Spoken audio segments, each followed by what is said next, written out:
went the wrong way. Looking for a team to rebound. There's going to be some changes in the starting lineup tonight. We're going to see a lot more freshmen getting some playing time, being able to get their reps. And, you know, Coach has said all year long that if you earn it Monday through Thursday, you're going to play on Friday. And so that's what we're going to see tonight. So we'll see a couple of new names in the lineup as starters come around. We'll see a couple of new names as they get in to their two deeps. And we're hoping that when we get to Archbold that it's going to be nothing but their one deep. We're going to send it down to the field now for our presentation of the military appreciation and the honorary coin toss. Provided by the Bryan Fire Department and held by our Bryan Middle School and high school students. If we have any active duty or veterans in the stands tonight, you are welcome to stand on the track during the pregame and the national anthem. At this time, please welcome Mr. Robert Lee and our Bryan City Schools band director, Jason Luthi, who will be serving as our honorary captains. Robert will be representing them on the field as Mr. Luthi is preparing the marching band for their performance. Gentlemen, thank you for your service, along with representing our strength and pride in our community. Mr. Luthi served in the 122nd North Ohio Army National Guard Band from 2001 until 2022 and retired at the rank of sergeant. In addition to performing for the public, dignitaries, and at military ceremonies, Jason served in various roles such as running the unit's physical training program, serving as instrument repair tech, and as a staff ranger. Jason teaches band as an assistant track coach at Bryan City Schools. He and his wife Sarah have two children, Theodore and Mara Luthi, who also attend Bryan City Schools. Next up, we have Mr. Robert Lee. Robert was a sergeant first class service in the United States Army for 14 years, and throughout his career, Robert was stationed in Germany, Fort Drum, Fort Bragg, and Fort Leonard Wood. He served on multiple combat tours in Iraq and Afghanistan from 2004 until 2011. Robert also served as a jump master and senior drill sergeant for many years. Robert and his wife Kelly moved to Bryan in 2017 to raise their family. They have three sons named Mason, Cody, and Robert, and a daughter named Raylyn, and each currently attend Bryan Elementary. Ladies and gentlemen, please give it up for our honorary captains tonight.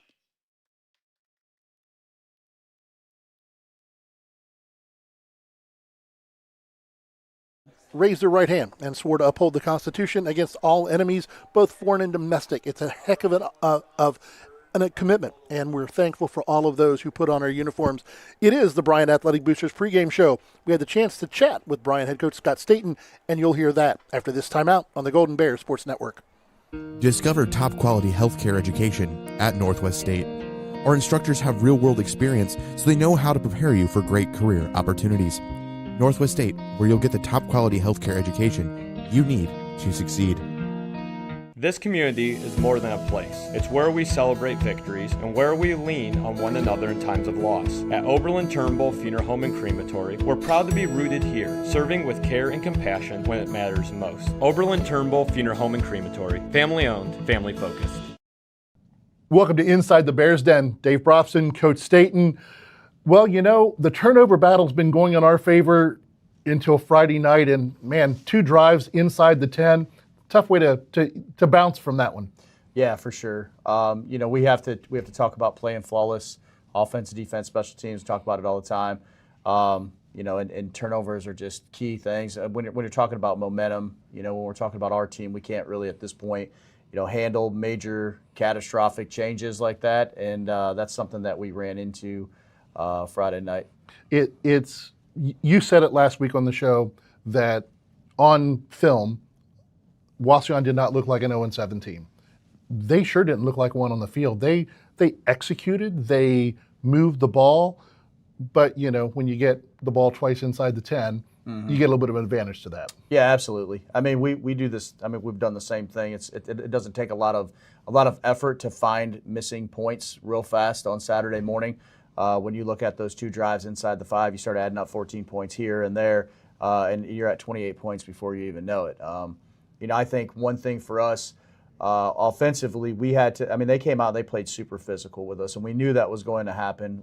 We saw, you know, Archbold against Wauseon. Archbold couldn't run the football against Wauseon. They're tough in the trenches. They got big kids, zeros, and all-league linebacker. So we knew that, and we had to fight like crazy in the first half to get it within 7. You know, I thought we really worked hard offensively, and that last touchdown right before the half was huge to make it a 7-point game. So, we knew that we had to really work hard to that point. It didn't feel like they had to work near as hard, and they were up 7 at half. And that's just one of those tough things. And again, we talked about it last week. The one thing you wanted to do was get out early and quiet the crowd. And the longer it went, the more rowdy the crowd got, and it made it truly a home field advantage for them. Yeah, I mean, they were super fired up. I mean, you know that they had that game circled on their calendar with the grind that they went through, kind of like we talked about our 4-week grind.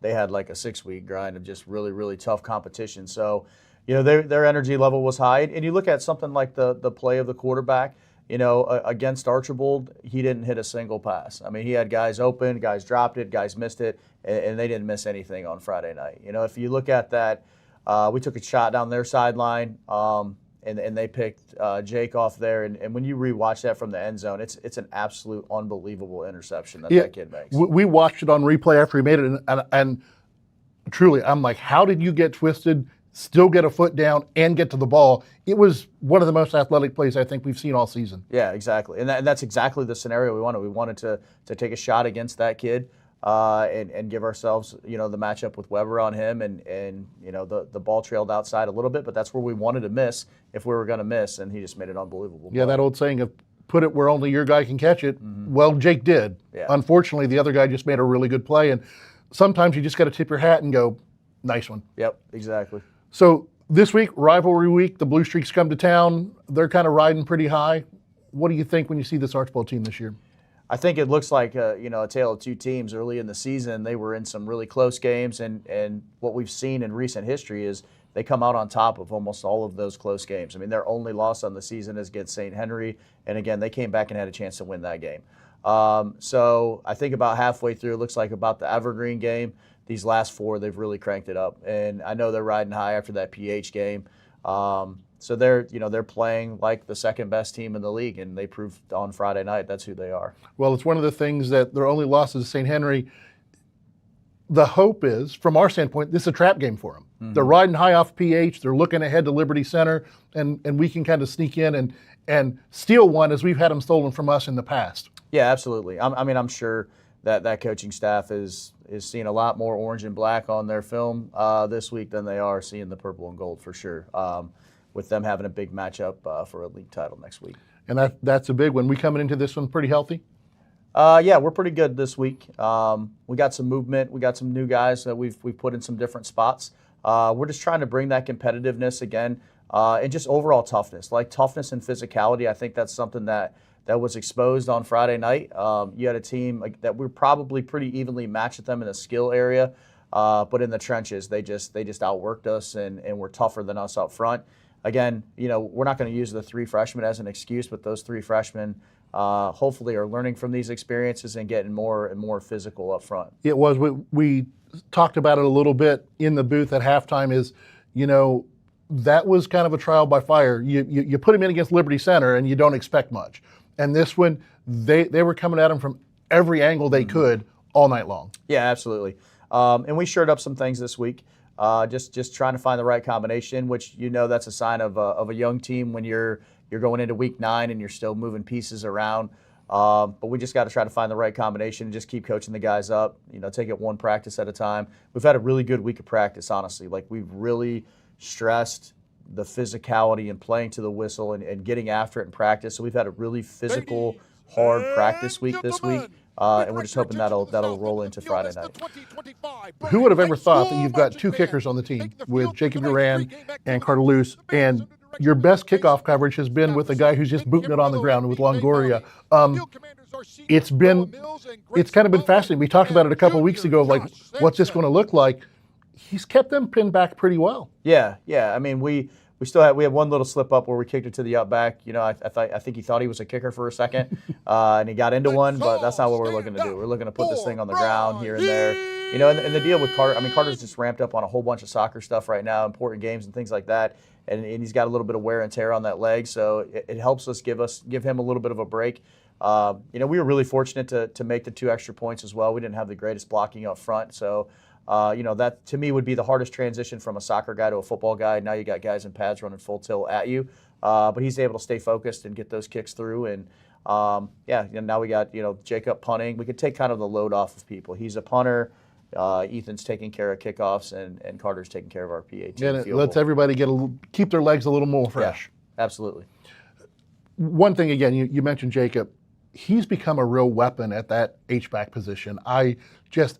Every game, I grow a little more impressed with his route running, and especially this year with his hands. He's just gotten really good at catching the ball this year. Had a few drops last year, but you see the improvement from sophomore to junior. It's going to be exciting to see the improvement from junior to senior. Yeah, absolutely. I mean, and I tell people that's the toughest position on our offense to play, because you have to get in there and you have to try to root out a big linebacker on a lead, and then you got to be able to run a post on the next play. So you have to be very versatile, and you have to be tough inside, and you have to be able to run those routes on the outside. Every tight end wants to run the glorified great routes down the middle. Not every tight end wants to get in there and try to kick a DN. So that's something we're working on, is the physical side with him still, just becoming a run blocker in addition to being a threat down the field. And you've seen the improvement this year, and it's one of the things that we keep looking for, that improvement, not only year to year, but week to week. And this was really, I think, last Friday night was kind of the first little slip back we've seen in that step-by-step improvement, but got a chance to make everything right tonight. That's a wonderful thing about this game. Absolutely. Got an opportunity to go out and play against a team that's going to compete for a league title. It's a rivalry week game for us, and we got an opportunity to go out and have kids compete. You know, it's definitely a team sport, but we've really been driving home the idea of this is an individual battle between you and the guy across from you. And the film doesn't lie. We film every single practice. We break down every single practice. We watch it with the kids so they see it, so they know that the camera is on them at all times and there's no time to take a break. Well, tonight the Blue Streaks are in town, and we'll see if the officiating crew on field goals gives the Blue Streak pause. That's what I've started to call it this year. After the Tenora game, is they look at each other, take a minute to make the signal. So we'll see if we get the Blue Streak pause this week. This has been Inside the Bears Den. Dave Brobston, Coach Staten, thanks for being with us. Good luck tonight, and we'll be back after this word for our sponsors. The Bryan Parks and Recreation Department would like to wish the Bryan Golden Bears good luck in tonight's game. The Bryan Parks and Rec offers a wide variety of classes for you during the entire year and an array of sporting events all year long. Check out what the Bryan Parks and Recreations Department has going on at bryanparksandrec.com or like them on Facebook. The Bryan Parks and Rec hopes to see you in one of the many parks that Bryan has to offer and enjoy the facilities. Questions about the classes or rental of one of their facilities, call 633-6030. The Bryan Athletic Boosters would like to wish all the student athletes the best of luck in all their sports this year. The Boosters are proud of your commitment to becoming Bryan built. It takes a lot of time and dedication to play sports and be the best student you can be at the same time. Good luck this year. The Bryan Athletic Boosters would also like to thank all of their corporate and individual patron supporters this year as well. It takes everyone to make a community and to become Bryan built. Tonight's game is brought to you by the Bryan Athletic Boosters, Bryan Parks and Rec, Northwest State Community College, Oberlin-Turnbull Funeral Home and Crematory, Veteran Services of Williams County, Andres O'Neill and Lowe, Baldy's Furniture, Stark's Plumbing and Heating, and the Thiel Supply Center. Last meeting between these two teams, October 25th of 2024. Archbold came away with a 45-10 win in that one. Let's take a peek at this Blue Streak team, how they've gotten here and what they've got going on. Coach Dave Dominic, his 11th season, 87-32, number 1 in Division 6, Region 22 in the AP poll. I believe I saw today they're 7th or 8th in the state in D6. Averaging 36.7 points per game and giving up 16.7. Looks like when you look at their stats, their running backs are averaging about 9 yards a carry. They've got a receiver averaging over 18 yards of reception. They're a big play ball team, and that's what they're going to do, is try to set you up and hit you with the big play. Their defense attacks downhill, sometimes too far downhill. Maybe we can take advantage of some of that tonight. Let's take a look at our Golden Bears. Golden Bears. Coach Scott Staten, he is 3-15 in his second season here. Trying to get our first win of the Blue Streak since 2018. We're averaging 20 points a game, giving up 40.6. You got to remember that 70-some to Liberty Center really kind of skews that number a little bit, so it's not quite as bad as what it seems. Beautiful night for football here tonight. Take a look at our weather.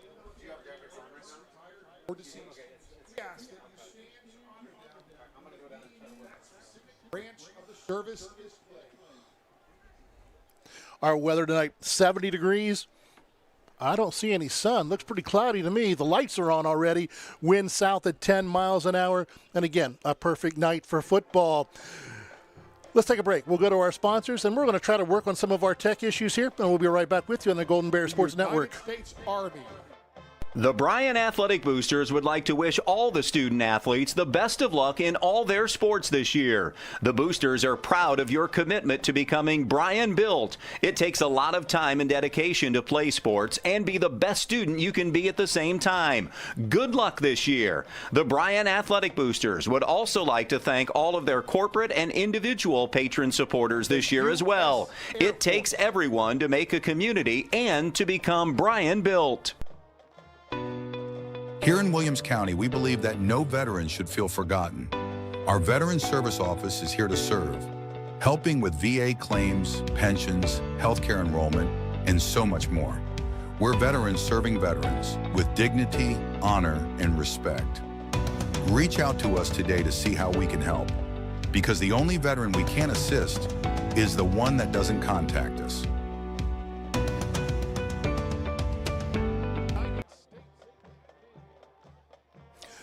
Tonight's kickoff will be brought to you by Bryan Ford Lincoln, where good values mean a great deal. Sign up for our football kickoff contest where you could win $100. Visit Bryan Ford at 920 North Main or register at bryansports.com. Golden Bears won the toss, elected to defer, so the kickoff contest will be in the second half. Looking at our keys to the game tonight, the Carlin Company Realty and Auctioneers, your hometown real estate company for over 45 years. They've consistently remained number one in Williams County and the surrounding areas since 2007. Call us for all your real estate needs. For the Archbold Bluestreaks from Coach Dominic, get a fast start on offense and defense, be physical on both sides of the ball and at every position, and to win the turnover battle, and then not only take the ball away, but do something with it after you get the ball. So get those points off of the turnover. For the Golden Bears here tonight,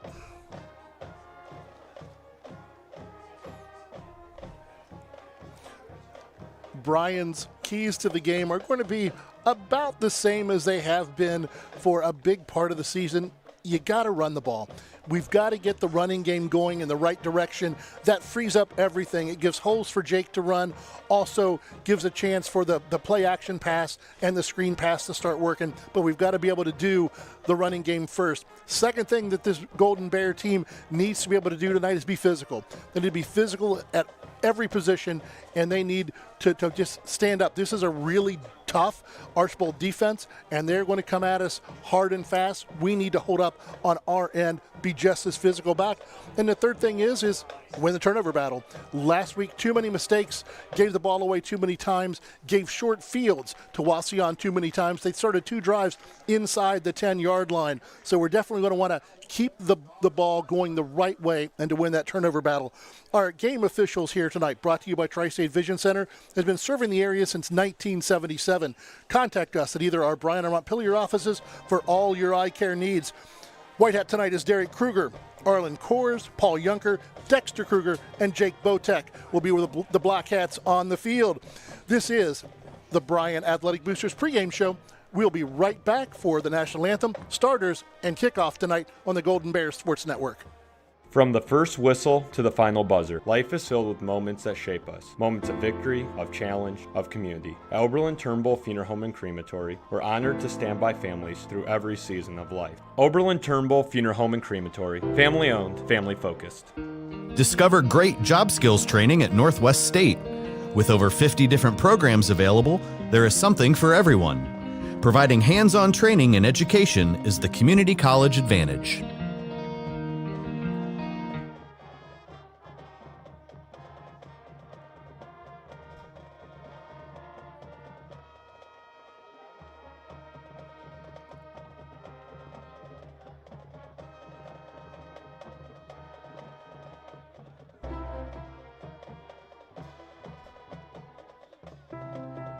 Fallen on hard times? At the Williams County Veteran Service Office, we're here when life gets tough. We provide emergency financial assistance for housing, food, and utilities, plus transportation to VA medical appointments. Whether you need help today or just someone who understands, we're ready to serve. Please reach out to see what we can do for you. because the only veteran we can't assist is the one that doesn't contact us. The Bryan Athletic Boosters would like to wish all the student athletes the best of luck in all their sports this year. The Boosters are proud of your commitment to becoming Bryan built. It takes a lot of time and dedication to play sports and be the best student you can be at the same time. Good luck this year. The Bryan Athletic Boosters would also like to thank all of their corporate and individual patron supporters this year as well. It takes everyone to make a community and to become Bryan built. Well, you know, we've got an incredible honor here tonight. The Golden Bear single-season rushing leader is my color guy. Sam Herold is with us. If we can get the tech stuff worked out and get Sam on the air, I'm looking at his notes over there. I think he's more prepared than I am, something you love to see. Let's take a look tonight at the starting lineups for this Blue Streak offense as they will be getting the ball first across the front line. Grayson forward, Joseph Williams, Parker Bixler, Hunter Warner, and Braden Garcia. Quarterback is Maddox Pinter. Running back is Ryder Ryan. Their halfback is Anderson Bentley. Their wideouts, Morgan Harris is their big play man. Ehringer, Krieger, and Colin Short. We're going to send it down to the field here in just a moment, I believe, for our national anthem. But we'll give you the Golden Bear defense. We know it pretty much already, but we'll give it to you, and we'll break if we need to. Across the front line, Jacob Uran, Logan Carter, Cade Kern, and Alex Lopez, sophomore and freshman, getting the start on that right side of the defensive line. Connor Hogan, Ethan Longoria are our linebackers. Across the back line, Anthony Weber, Aiden Wallace, Hunter Watson, Jake Arnold, and Cade Carlin are going to be back on the defensive backs for the Golden Bears here tonight. You see the couple of changes that have come in is that we've got I need a break. We're going to send it away from a word from our sponsors. We'll be right back on the Golden Bear Sports Network. Discover top quality healthcare education at Northwest State. Our instructors have real world experience, so they know how to prepare you for great career opportunities. Northwest State, where you'll get the top quality healthcare education you need to succeed. This community is more than a place. It's where we celebrate victories and where we lean on one another in times of loss. At Oberlin-Turnbull Funeral Home and Crematory, we're proud to be rooted here, serving with care and compassion when it matters most. Oberlin-Turnbull Funeral Home and Crematory, family owned, family focused. Fallen on hard times? At the Williams County Veteran Service Office, we're here when life gets tough. We provide emergency financial assistance for housing, food, and utilities, plus transportation to VA medical appointments. Whether you need help today or just someone who understands, we're ready to serve. Please reach out to see what we can do for you, because the only veteran we can't assist is the one that doesn't contact us.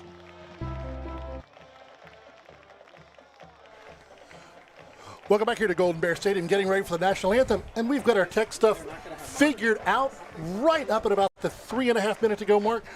Sam, welcome to the booth. I'm glad to be here. Glad to be back. Cool to be a part of the game day experience again, so I'm excited. And you get to peek a little bit behind the curtain tonight. You know that it's not all smooth sometimes when we go on the air. Even with the new fancy truck that we've got, every now and then, cords and wires, things happen, and that's what goes on. It is time for our national anthem, and that is something we're definitely not going to miss on our military appreciation tonight. National anthem, as always, will be sponsored by Veteran Services of Williams County. Golden Bears tonight, all purple with the white lids, Archbold white jerseys, gold pants, and the dark blue helmets.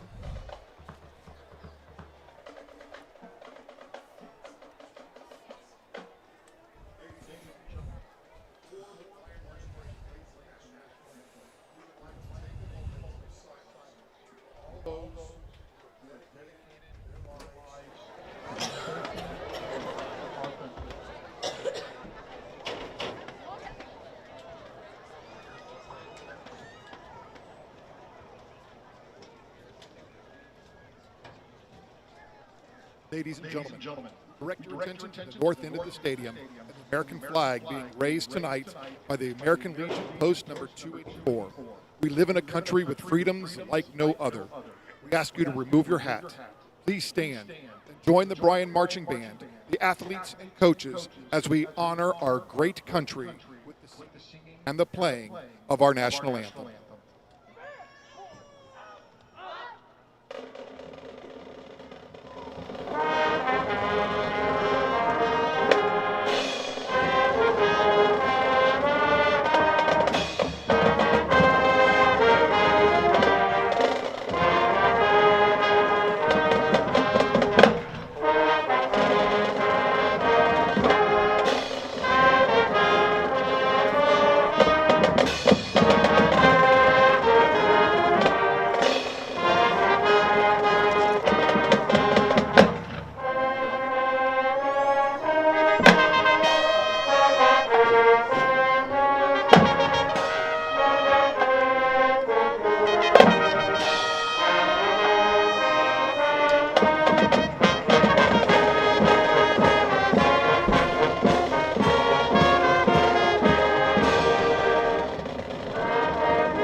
by Veteran Services of Williams County. So one of the things we talked about before going. Good evening, ladies and gentlemen. Was how hard this Archbold defense, how hard they come upfield. You know Coach Staten's offense better than anybody. You played in it. What do you think Scott's going to do to try to balance things out here tonight for the Golden Bears? At times, defenses like that, they can almost get out of their rush lanes too far upfield. They're beating their guy to a point where a guy like Jake, once he sees a rush lane, he's got to look to attack. 2-3 seconds back there. If you don't have it, first, second read, you don't have it, you got to look, make him hurt. If you got the lane, take it. Get what you can get. Long drives tonight, for sure. And that is always a good thing. You know, if you can keep the opposing offense off the field, it's kind of tough to score. So I like that. The whole idea of let them use their strength against them. They want to crash upfield. Let those ends come and step in between them. I like it. And we've got a quarterback that can do it. Jake has shown all year that he's not afraid to pull it down and take off. I joked with Coach Staten a couple weeks ago after he just laid his head in and made a really big hit on a run. And I'm like, is that what you want to see your quarterback doing, Coach? And he goes, yeah, I really don't, but I'm not sure I'm ever going to talk him out of it. So. Right. I mean, a football player is going to be a football player any day of the week. And you love to see that. He's got a nose for the football. That's great. He understands the game well, and that's what you want to see out of your quarterback. Well, early in the year, that pick six that he had is you can see it all from the press box. Mm-hmm. And we saw it developing up here, and I saw him breaking the ball, and I'm like, and it was an amazing read. 2 or 3 games into his career for a freshman playing safety. Timed it, took it in stride, took it to the house. He's definitely got a nose for the football. Without a doubt. Positive impact on both sides of the field. So both of our kickers still nursing a little bit of a tired leg. So Longoria is going to be kicking off again. And the one thing that he hasn't done is given up a long return. Run up, the kick, taken by an up man out over the 40, hit brought down just outside the 40-yard line where the Bluestreaks will take over first down. 10 to go. One thing Coach said is we want it to get on the ground. We don't want that first guy to get it. Yep. Good hands by that guy there, but you love the physical hit early on. Like we said, you got to establish physicality early. When your kicker is also a starting inside linebacker, makes the kick, knows that he kicked it to the wrong guy, and is the one to make the hit. You got to love that. Yep. Archbold hustles to the line. They're going to go trips to the left, one receiver to the right. One back in the backfield with Pinter as he awaits the snap. Snap comes. He's going to roll out to his left, turns his shoulders, gets the pass out, complete. Well read by the Golden Bears. Going to be a short gain of about 3 on the play. Good rally by the defense there. And that tough thing on the quarterback, we talk about all the time, rolling away from your strong side and having to get those shoulders turned upfield. Yeah. No, Pinter's he's been very efficient on the year. He takes care of the football for the most part, and he likes to spread the ball to his guys. I mean, you look across the board, a lot of guys, a lot of catches. Typical formation. Now we've got an H-back in, slot to the right, going to run and empty the backfield. Looking to get downfield. Pressure comes, steps up. He escapes one, finds his outlet, incomplete. Good pressure by Jacob there. You got to wrap up. Come off the edge there. You got good pressure. Got to wrap up there. Third down, 7 to go for the Bluestreaks. A big stop here for Bryan if they can hold him here. Being able to get off the field on third down has been kind of a bugaboo for the last 2 seasons. Getting off tonight would be big. Empty the backfield. You got trips to the right, to the boundary side of the field. You got one slot, one wide receiver. Snap is on the ground. Pinter picks it up, goes deep down the sideline. Pass is going to be caught. Flag on the play. Back at the line of scrimmage.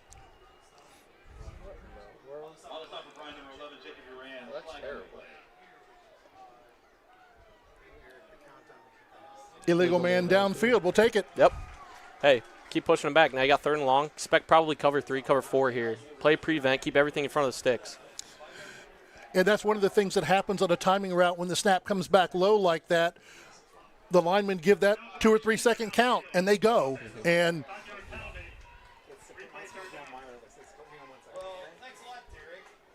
didn't think it was bad coverage there by Jacob. I really don't. I think it was good, great catch. It was a good ball. Good ball placement. Yeah, I mean, you couldn't have covered it really any tighter than that. Again, backfield is empty. H-back to the left. Bryan going to drop back, definitely in a cover 3. Passes a complete, going to be enough for the first down. Found the seam in the zone. Safeties were just a little too deep there. They had the right read beyond the 2 yards, 3 yards beyond the stick. You knew that they were going to go to the sticks there. Take a couple steps up, make a play on that ball there. It's all right. You know, it's one of the things that has been interesting to see in these last couple of weeks, because you see Jacob Huran, he's listed as the defensive end, but on that penalty play, he was down in coverage. He's playing a little bit more of a hybrid linebacker position right now. Going to be the first run of the game up the middle. Going to be inside the 40 to about the 35. Ryder Ryan on the carry. Yeah, chunk yardage guy, averaging 9 yards per carry right now. That's really impressive in a really tough league. So. And you can see there on the welding construction replay, elusive, puts his foot in the ground and takes off, finds this little crease in the hole, takes it out, big gain, second down, 4 to go. Bubble motion, they're going to run the option to this side. Out inside the 30, has a little bit of room down the sideline, going to be driven out of bounds. Be Ryan again. Staple play in the Archbold offense, that toss. They'll pull that play side guard, get out early, and they'll pitch it out quick and try and get the edge as quick as they can. And they give that eye candy with that bubble motion. Right. And that also gives you another blocker out there. You know, they empty the left side of the field, bring everybody to the right. Tight end, H-back, running the bubble motion the other way. Going to be a handoff once again up the middle. Ryder skips out of one tackle, doesn't get out of the second, going to be in near the 20. Connor Hogan on the tackle for the Golden Bears. Big physical linebacker. He's got to get going early. You know, I played a lot of linebacker in my career. It's important to get those reads early. I mean, if you can get downhill fast against a team like this, they're big physical up front. It's really important to get that early read, catch on to the run game early. It'll help you out a lot. And it's never bad making a couple hits early, is it? Oh, yeah. One receiver each way. And pass, back to pass, over the middle. Ooh. Almost picked off over his receiver. Good coverage by the Bears there. They had most things bottled up there. They were playing a little bit of a zone. Didn't leave much for Pinter to find there. Again, third down. This time 3rd down and 6 to go. Clock running just over 9 minutes to go on your Main Stops of Northwest Ohio scoreboard. Main Stop open when you need them. Thirsty Thursday, every Thursday. Main Stop on Northwest Ohio. Slot to the right this time. Out to the wide side of the field. They've got one on an island. Going to pull it and pass. Pass is complete. Dances out of one tackle. Going to be down near the 10. Enough for a first down. That was really solid blocking there on the edge by the receiver to set up that wide receiver screen. That's such an important block on that play because it's either you get it or you don't. If you don't get it, tackle for loss, you're losing 2 or 3 yards. Right there, did a great job on that block. Positive play, first down for the Bluestreaks. Going to be just outside the 10, so it's not 1st and goal. First down, 10 to go. They're going to put the ball at the 11. Officially at the 11. It's almost right at the 10. Slot left, H-back to the right. Flag on the play comes in from the side judge. Going to be offsides against Bryan. We had somebody run up in the neutral zone. Dead ball, encroachment, defense, number 11. Obviously, against a team like this, you got to limit those. You know, happens once, okay. Just do your best not to let it happen again, especially down here. I mean, it's important to be physical and match these guys. So 1st down and 5 now for the Bluestreaks after they marked off the 5 for encroachment.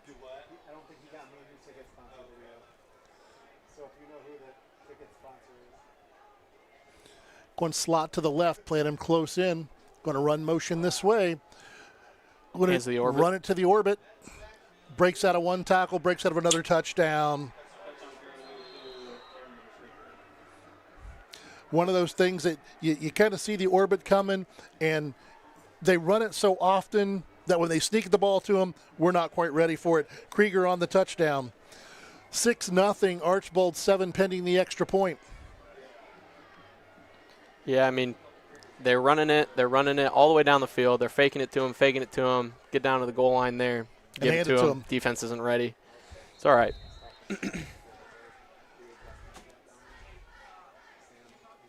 The snap, the hold, the kick. The kick is up. The blue streak pause, no good. So with 9:02 to go here in the first quarter, your score, the Blue Streaks 6, your Golden Bears ready to receive after this word on the Golden Bears Sports Network. Discover affordable transfer opportunities at Northwest State. Start here and save thousands on tuition. Our advising team will help you get your credits transferred. So don't wait another minute. Get started today. From the first whistle to the final buzzer, life is filled with moments that shape us. Moments of victory, of challenge, of community. At Oberlin-Turnbull Funeral Home and Crematory, we're honored to stand by families through every season of life. Oberlin-Turnbull Funeral Home and Crematory. Family owned, family focused. Welcome back here to Golden Bear Stadium. One of the things we haven't seen a lot of this year, not a lot of missed extra points. One of the things that's changed in high school football, most teams have a kicker that can boot it. We saw opening week, Luce missed a 47-yarder by just a couple of inches, and we've seen him hit from 50 in practice. Yeah, having a kicker is extremely important, especially it's a massive advantage in high school. I mean, it can be the difference in a lot of games. The run up in the boot. End over end kick, high, taken at the 5. Out over the 10, the 15, 20, wrapped up, brought down around the 21. I believe that was Sam Gonzalez on the return. Sam, you want to run down the Golden Bear offense for us? Yeah. In the backfield, you got Jake Arnold, QB, Cade Carlin at the running back. Outside, you got Easton Kerr, Anthony Weber, and Aiden Wallace. Jacob Uran at the tight end and H. And up front, you got the big hogs. You got Connor Hogan, Easton Salmons, Cole Carlin at center, Connor Monroe at left guard, Harrison Six at the left tackle. So you look at that offensive line, you're looking at freshman, sophomore, senior, freshman. We're young up front, and that just bodes well as we go forward. They're going to shovel Jacob to the right, going to be a handoff to Cade, pushes forward for maybe a yard on the play. Going to be so important to establish the run game. You got to have some sort of run game tonight. You know, you can't let them key on to the pass game. You got to have both sides tonight. Ball moved out to the 23, where the Golden Bears will have second down, 9 to go.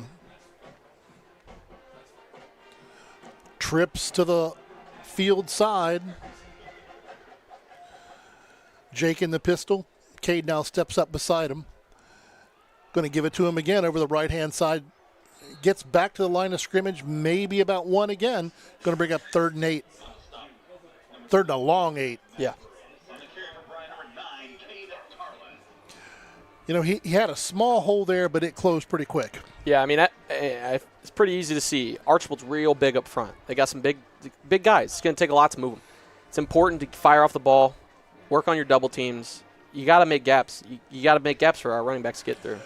You look at this team, the heart of their defense are their defensive ends, Wyatt Klein and Anderson Bentley. We'll talk more about them as the game goes on. 3 down linemen for him this time. Jake's going to roll. Turns his shoulders, try to get upfield, escapes out of 1 tackle, going to run it out over the 25, pushes forward, but is going to be short of the first down, about the 26, 27, 28-yard line, where they're going to call him. Be 4th down for the Golden Bears. He listened to you, partner. You know, he went out, got a couple seconds, looked upfield, and took off. Nothing was there. He took off. He got a good gain. Unfortunately, it's 3rd down. You know, only getting a couple yards in the first 2 plays. You know, you got to establish that run game so it's more manageable on 3rd down. 3rd down and manageable is going to be huge for the Bryan Golden Bears tonight.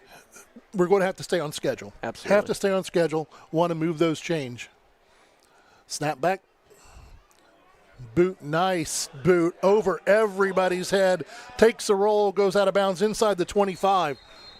You got all that one. Yeah, you got to take positive where you can get them. That's a good punt. You flip the field now. Your defense is back out there. They're going to go out there and get you a stop. You got to believe that and get geared up to get back out there. They're going to mark them out right at the 25, where Archbold will take over 1st down and 10 to go.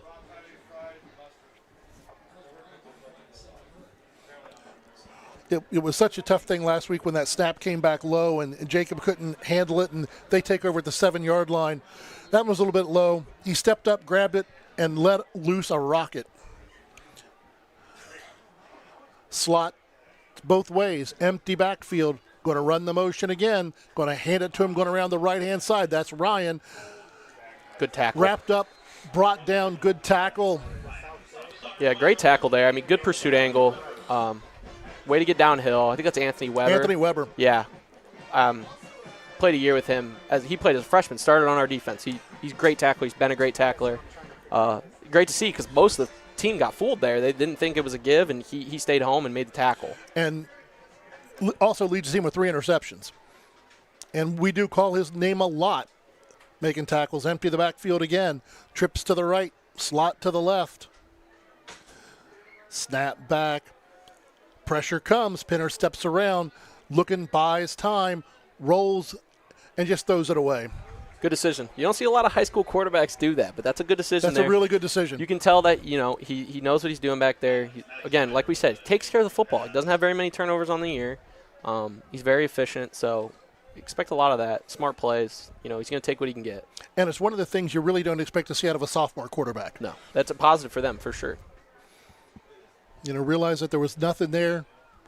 Much better to take it 3rd and 9 than 3rd and 32 or a turnover. Yeah. Tight formation this time for the Bluestreaks with a slot to the left. H-back to the left. Pinner's going to look. Pressure's coming. Watson almost gets him. Ball's picked off. I believe that's Jake Arnold on the interception. There we go. That's what you need right there. I actually think that was Cade Carlin that came in there and got that one, I believe. He's playing back in that secondary now. Take a look at this Welling construction replay and see if we can get some. The one thing about the uniforms, 9 and 8s look awfully close. I think you're right. That may have been Cade. But a great play. Huge play. It was 8, so it's Jake Arnold. Truck just said on their replay they saw 8, so okay. It was Jake on the pick. I think that's his 3rd on the year, too. Yeah. First down, 10 to go, Golden Bears. Shows what it is to flip the field. Right, that's huge for the offense. Ball at the 29-yard line. Just under 6 minutes to go in the first quarter. Going to come this way. Quarterback run all the way. Archbold stretching it out. Jake does the right thing, turns it upfield to get a couple. Really good defense there. Just get down the line. Anytime you see a lot of motion like that, they're trying to get the edge. Everybody's got to come down the line, force them to keep pushing it outside because eventually you're going to run out of real estate. You got the sideline right there. It was well defended there by the Archbold Bluestreaks. And a good decision by Jake to turn upfield when he did to try to get something. He knew he wasn't going to get the big one, so let's just try to do something at least positive. Yep, get what you can. Going back to the twin backs in the backfield, 1 receiver each way. Jacob on the line as a tight end. Going to pull it, looking down the field.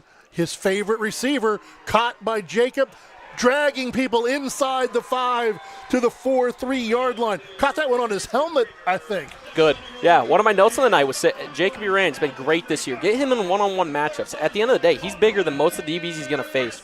Right there, catches a ball, one-on-one, drags the defender another 10 yards, and now they got a 1st and goal. First down goal from the 3. He's run that seam pattern all year long, and you know it's coming, but you can't stop it. Well-placed ball by Jake, too. 1st and goal. See if they give this one. They're going to give it to the trail. This Cade Carlin touchdown, Golden Bears. Really good blocking right there. Hole was huge. I think even now, 2 years out of football, I still could have ran through that one. And, it's the wrinkle we've brought in now is when we get to those goal line short yardage situations, our fullback is Connor Hogan. Yeah, that's smart. Big physical kid. He can get out early and knock someone loose. And has a touchdown on the year. Got a touchdown against Swanton. Loose on to try the extra point. All important here. Chance to give the Golden Bears the lead on the missed extra point by Archbold. Snap low. The hold is good. The kick is up, and the kick is good. Good work by Anthony Weber to get a hold of that one and pull it in. 7-6, your Golden Bears on the Golden Bears Sports Network. Fallen on hard times? At the Williams County Veteran Service Office, we're here when life gets tough. We provide emergency financial assistance for housing, food, and utilities, plus transportation to VA medical appointments. Whether you need help today or just someone who understands, we're ready to serve. Please reach out to see what we can do for you, because the only veteran we can't assist is the one that doesn't contact us.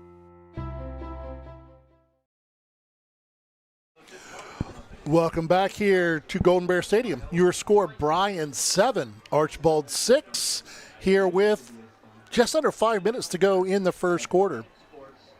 Quite the answer right there. It was a really good answer. The defense answered, got the pick, gave us a short field, and as we found out last week against us, short fields are good things when you're on the offensive side of the ball.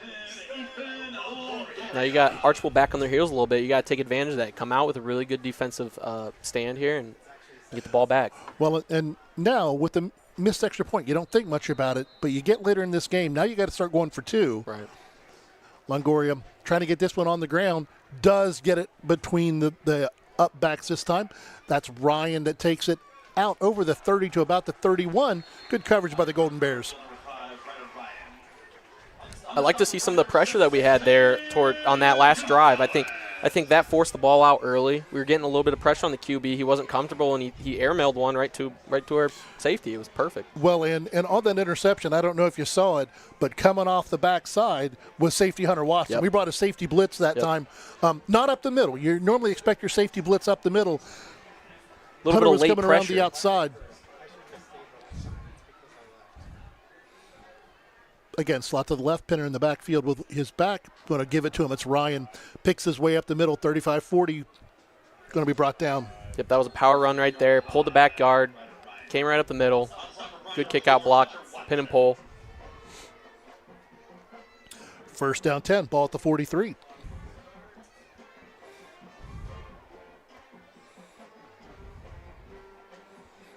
I know that the Bluestreaks are using the signals from the sideline, and coach wants to go back to them. But when you lose two of your coaches that go to rival schools, you got to change your clues. Maybe next year we'll have new signals for the Golden Bears. Pinner takes the snap. 4-man rush. Back into coverage. Caught. There's their big play, man. Flags coming in late. That may have been Could be an offensive pass interference. Yeah, Looked like a pick play. A little bit of an intersection there late downfield. Yeah, didn't give a chance for the safety to come over and make a play on the ball. Pass interference to get the off. It was. I mean, I don't think it was an intentional pass interference. It's cross. I wonder if they were wondering which one was going to catch the ball. Yeah, I think, honestly, the safety made a good read on the play, and yeah, he ran into the guy who hadn't caught it. Number 7. 15-yard penalty for the previous spot. First down. Big one for the Bears. First and 25. Takes a touchdown off the board. And, you know, one of the things that we talk about up in the booth is you have penalties. That's a 15-yard penalty. But that takes the touchdown off. A lot of times on an offense, you'll see a hold, and it's a 10-yard penalty, but it erases an 18-yard gain. It's a little bit more than a 10-yard penalty to go from first and 10 to second and 20. Yeah. Bryan can now drop back a little bit. 3 down linemen, linebackers looking blitz. Jacobs coming off the side. Ryan up the middle, hit by Arnold. Going to be at about the 35-yard line. Bring up second down. Got to keep matching physicality up front. Do what you can, make piles, force their guys back. Got to make a little bit of penetration. Because, right now he's getting through the line untouched, and, you got to wear him down a little bit or else he'll go all game. You get to that second level before you get hit. And he actually got to the third level that time because that's your safety coming up to make the first hit. Second down, 17 for the Bluestreaks, empty in the backfield this time. Again, run in the motion. Ryan taking off. Looks for as your safety valve. Overthrows everybody. A little bit of confusion there by the receiver. It looked like he stopped mid-route, kind of threw off the timing with the quarterback. When they go empty like that, you can see the Bryan hop to it almost like a 3-front with Jacob Uran playing as a hybrid linebacker. Right there, you saw his guys go to the other side. They had quads on the opposite side, so Jacob came off the edge. Caused a little bit of confusion on the O-line, and that forced the quarterback to get a little bit rushed and forced a bad throw there. So it's one of the things that we hadn't seen. He was dancing in the pocket that time, and he's normally pretty solid back there. Third down, 17, another big third down play for this Golden Bear defense. Going to empty the backfield, going quads to the left. Pressure comes. Logan Carter breaks through, has Pinner scrambling, looking to throw it, gets it away, caught. Going to be short of the first down, but once again, his big play receiver, Harris. Yep, he's going to be looking to him all night. We know it. But good stop. Good hold there. You know, hey, that penalty helped out a lot. But you forced a fourth down, and at the end of the day, that's what you got to do. Garrett Stam on to punt for Archbold. Carlin and Weber go back deep for the Golden Bears. Bryan staying in a pretty base defense. Punt going to be end over end, going to let that one bounce, and it's going to hold and roll to about inside the 5. Really solid punt there. It's right in that little area where it's like, do you catch it? Do you field it? Do you not? You know, they tell you stand with your heels on the 10-yard line. It goes over your head. Don't do anything. But right there, probably one you're going to want to field next time, just inside the 10-yard line. Kind of knuckling a little bit, heading down the field. They're going to mark it dead at the 3, where Bryan will take over first down, 10 to go from their own 3.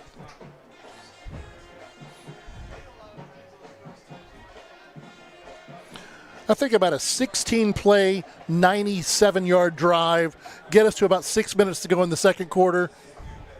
Yep, that would be perfect. Jake going to take the snap out of his own end zone, gives it to Cade. Cade pushes out to about the 5.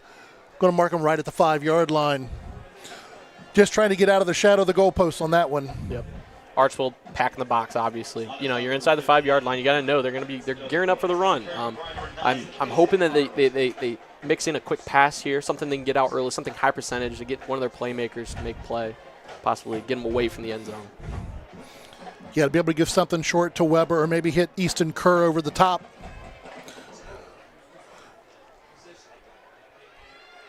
Slot to the right.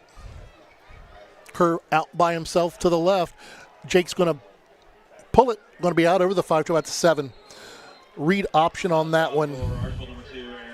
Archbold's playing a lot of man right now. You know, classic. My guy's better than yours. They're matching up. They're saying here we're going to put these guys in the box and we're going to line up one-on-one with everybody across the board. Got a Golden Bear down on the field with an injury. While the trainers are coming out, we'll take a quick timeout for a word from our sponsors on the Golden Bear Sports Network.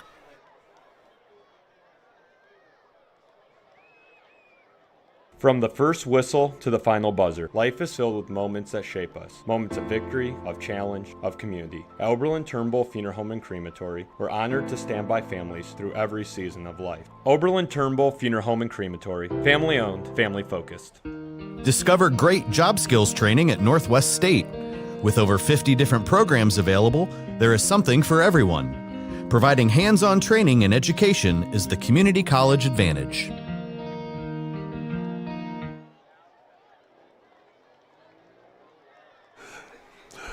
Back here, mini cheer night at Golden Bear Stadium.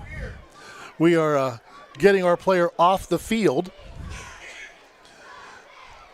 Rough injury. Yeah, never want to see that. Never want to see that.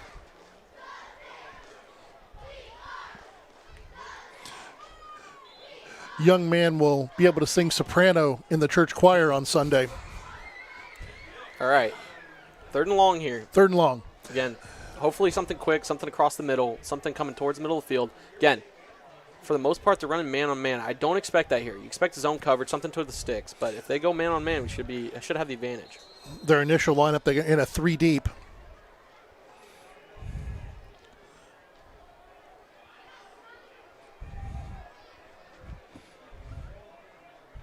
Clock rolling. By the time we break the huddle, it'll be a minute and a half to go in the first quarter. I think he's perfectly okay with that right now, too. I think so. When you got an offense like Archbold, the less they've got the ball, the better. Absolutely. And now we're going to get a timeout on the play. Timeout, Bryan, as the play clock was running down. We'll take one with them on the Golden Bear Sports Network. The Bryan Athletic Boosters would like to wish all the student athletes the best of luck in all their sports this year. The Boosters are proud of your commitment to becoming Bryan built. It takes a lot of time and dedication to play sports and be the best student you can be at the same time. Good luck this year. The Bryan Athletic Boosters would also like to thank all of their corporate and individual patron supporters this year as well. It takes everyone to make a community and to become Bryan built. Welcome back here. Golden Bear Stadium, your score, Bryan 7, Archbold 6. Bryan took their first timeout. Coach is probably pretty pleased right now. You know, obviously Defense led to offense, led to points. That's great. 3rd and long here. Expect something, again, like I said, quick pass, something to keep them on their toes.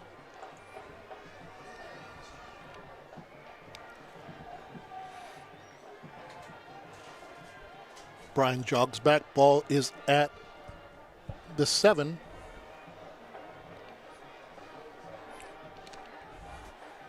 Trips to the short side. Jake takes a snap, is going to roll this way. Look, gets out of the end zone in trouble. Escapes another one. Escapes a third one. Gets to about the 10. That was that was a tough one. Yeah, I mean, he didn't have much time. As soon as he rolled out, he was getting hit. Good job to escape, get away from the end zone, give him a little bit of room to punt. Get another good punt here, flip the field. 1, 2, 3, 4. 4 broken tackles before they finally got him. But when the first one is 8 yards back, it's tough to do anything. Uran standing about 7 yards deep. Good snap. The punt, short punt, hoping to get a good roll. And it does take a Golden Bear roll over the 50.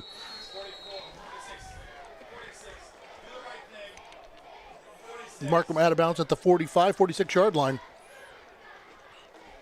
So you end up getting 2 good punts from Jacob. One looked pretty, and one looked really bad. But well, sometimes on this turf, you get those knucklers.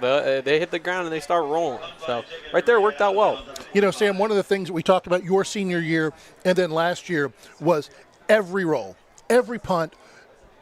If the opponent was punting it, it was going to go 20 more yards. If we were punting it, it was going to come back 15. It was just like we never got the roll for 2 seasons. This year, it's got to balance out a little bit. Slot to the wide side. Benner takes a snap, hands it to Ryan. Ryan picks away through the middle. He's going to be inside the 40. Jacob had a hold of him. He breaks out of it and is going to take it to the house, and I see no laundry on the field. Big play. Archbold hits a big play. Yeah, kind of like we talked about earlier. I mean, I don't think he got touched until he's about 8 yards down the field. And I think he only got touched one time. Looking at this Welling Construction replay, Jacob gets a hold of him there, but only has it by the shirt. And while it's not back in my day where our running backs would have 6 or 7 jerseys on the sideline because they were tearaways, you still kind of tough to pull a big guy down like that by the T-shirt. Yeah, he's a hard runner. You got to bring more than that.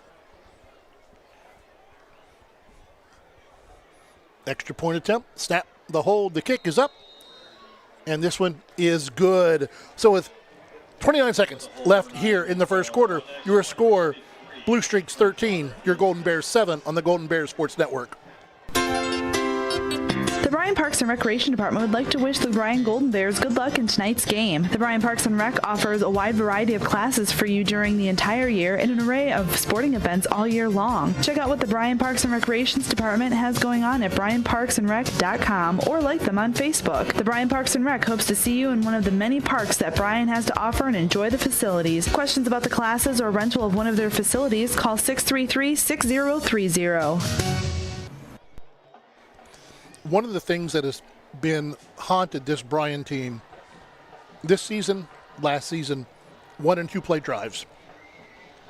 There we get pinned back, we get a decent punt, and their first play they go 55 yards.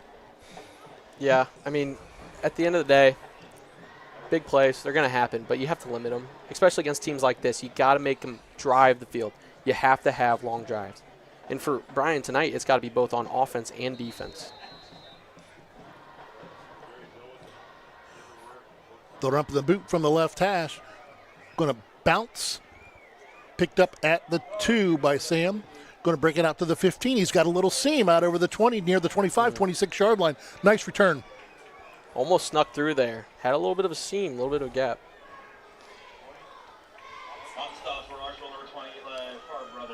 On return for Bryan, number 7, Sam Gonzalez. Bryan takes over at the 26, a little better than your own 7. That was good work by Sam. I mean, it's tough when you get that ball on the ground. It's a live ball, and it's a bouncing to you. He scooped it like a shortstop and took off that time. Yeah, he did good with what he had. Fielded it at the 3-yard line. Coverage had a lot of time to get down there, and he still got a pretty good return out of it. So we're going to go slot to the wide side. H-back to the short side. Going to run motion to the right. Cade's going to go to the right. Tried to step out of a tackle, going to be hit by a loss. Really close there. Receiver had to hold the block just a little bit longer there so he'd get upfield. But I like the motion there. Look, they got good protection. He got out the edge. Only had a couple guys out there. Hold the block just a little bit longer there. Cade can turn that up. And every now and then, too, you got to just give credit to the defense. You know, he went down and got him low, but he didn't have much to work with. And that'll bring us to the end of one. Your score at the end of one, Archbold 13, Bryan 7 on the Golden Bears Sports Network. Discover top-quality healthcare education at Northwest State. Our instructors have real-world experience, so they know how to prepare you for great career opportunities. Northwest State, where you'll get the top-quality healthcare education you need to succeed. From the first whistle to the final buzzer, life is filled with moments that shape us. Moments of victory, of challenge, of community. At Oberlin-Turnbull Funeral Home and Crematory, we're honored to stand by families through every season of life. Oberlin-Turnbull Funeral Home and Crematory, family-owned, family-focused. Elsewhere around the NWOAL tonight, Delta at home against Evergreen, leading that one 14-6. Liberty Center at home against Wauseon, leading that one 21-0. And PH at home against Swanton, leading that one 13-0. Here your score is Archbold 13, Bryan 7. Bryan's got the ball, second down and 11 from their own 25. They're really making an effort to establish the run game right now. Not having a whole lot of luck, but it's important that they keep at it. But you got to keep the defense honest. And then that's when you can sneak one behind them with a little bit of RPO action, maybe a little bit of bubble to the outside. Try and catch them off guard. We've run the throwback screen about once per game. A little bit early for that one, I think. Again, trips to the right.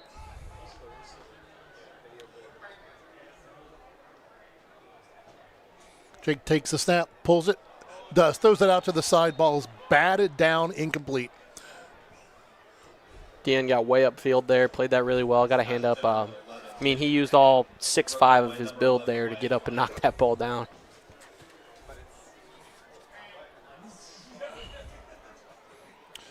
Yeah, when you're designing your plays, you got to know which side the big guy is going to be on. Yeah, Wyatt Klein, he's been a beast on their defense. I think he leads the team in sacks, 4, and he's been pretty dominant. You know, not what a tackle wants to see across from 6'5", 230 pounds. Yeah, 235.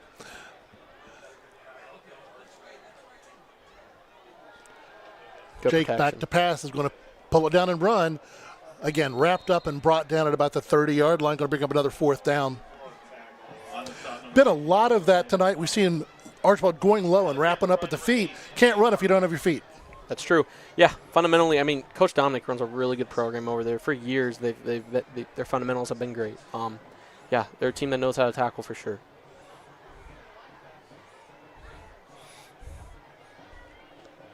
Once again, Jacob Uran back to punt, third time tonight. Snap, gets it away, end over end. Ball's going to bounce at about the 50, take a decent Golden Bear bounce. Inside the 35, going to roll dead at about the 32. Plenty of Golden Bear bounces tonight. Gonna need it. You know, I wish the stats were reversed, though. It's 3 punts and 1 reception, which was 3 receptions and 1 punt. Yes, we do wish that. But you know, hey, defense got a chance to come out here and make a stop. Offense, talk things over on the sideline, get things figured out. Many cheerleaders again on the screen. Our 3rd, 4th, and 5th graders out doing cheer with our high school squad. Archbold going to take over. 11-11 to go here in the first half, leading this one 13-7. Pinner back to pass, throws it out in the flat to Ryan. Bryan gets out over the 30, hit, brought down at about the 35, 36-yard line. Good pursuit there. Archbold they're in basic 100 protection. They drop back, making it look like a drop back pass, and he gets it out quick to the side. And Bryan was there, good pursuit angles. And basically just a long handoff. Yeah, really.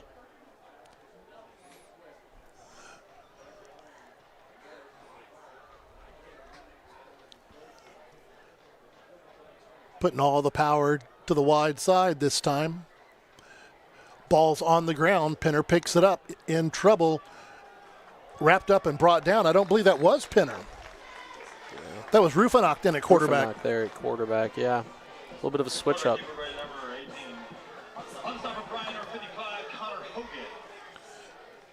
Big play that time. Yeah. Get him off schedule. Yeah. You got to be ready for things like that. Good job to wrap them up, keep them contained there. And that's one of the things that, I think that's the second or third snap that's been on the ground coming back in their shotgun. Something Coach Dominic's not going to be thrilled about. Nope. Hey, but at the end of the day, it's high school football. Things like that happen. You got to be able to take advantage of it. You got 3rd and long here. Trips to the left, 3rd and 11. Going to empty the backfield, running Ryan out in motion this way again. Pinner, quick pass out into the flat. Caught. Good tackle. Nice tackle that time. Huge there. They went for a little bit of a tunnel screen onto the backside. Great wrap up. I mean, he was the last line of defense there. It wasn't much after that, so that was a great tackle. Nice tackle by Ethan Longoria. Love to see a freshman making a play like that. Sam, when he came in, his first play, he ran onto the field late, didn't even get into a stance, and got a sack. So Coach was like, I guess he's got a nose for the football. We're going to let him get some playing time. True football player. Once again, this one's a high snap. Punt's a booming punt. Going to go over everybody's head again, and is once again going to roll dead right around the 10, 11-yard line. Man, that's a booming punt. He's got 2 big legs off so far tonight. Absolutely. Something must have been off from the scouting report there, because our returners were probably 10 yards in front of where the ball landed, so they'll adjust to it, though. Going to mark it just outside the 10. We'll call it 1st and 10 from the 10. Just around 9 minutes to go in the first half. 13-7, Archbold leading this one. This is where you kind of open up the playbook a little bit more. You've gotten a few stops on defense. You don't want to make them feel like they're for nothing. You got to figure out a way to move the ball down the field. Jake in the pistol, Cade behind him, now steps up to his left. Snap's going to come. Jake's going to pull it down and run again. Gets out of 1-2 tackles out over the 15, about the 16 or 17-yard line. Really good escapability there. That's a problem when you swing the running back out like that. If they blitz a linebacker, he's the QB's responsibility. They were trying to get that quick hitter to Weber. It just wasn't there. And Jake pulls it down and makes something out of nothing. A smart decision. 2nd down, 4 to go. Ball at the 16. 17. Great shot from our camera.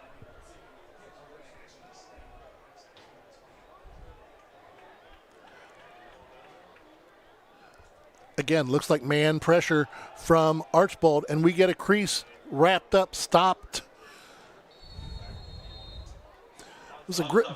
Don't know if you saw the block, but I think we're going to get a penalty. Come in. They're going to get a personal foul on Connor Hogan. I think he said something after. I was getting ready to say what a great block. He drove his man about 15 yards downfield, but then kind of stood over him at the end. Yep. Positive, it should be after the play. Still should get the reset of downs, but they're going to be moving us back 15 yards. Long conversation about it. It's one of those moments where you just got to be able to keep your head. You make a great play. He got a guy blocked 10 yards down the field. He pancaked him. Personal Conde. Offense, number 55.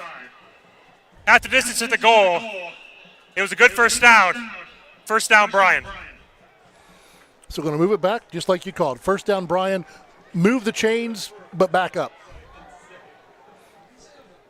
Going to put us back to the original line of scrimmage. Yep, got to do it all over again, like nothing ever happened. But positive plays there. I mean, he ran a good run there, good blocking by the O-line. I mean, but you just got to keep your head. You got to keep positive plays, positive plays.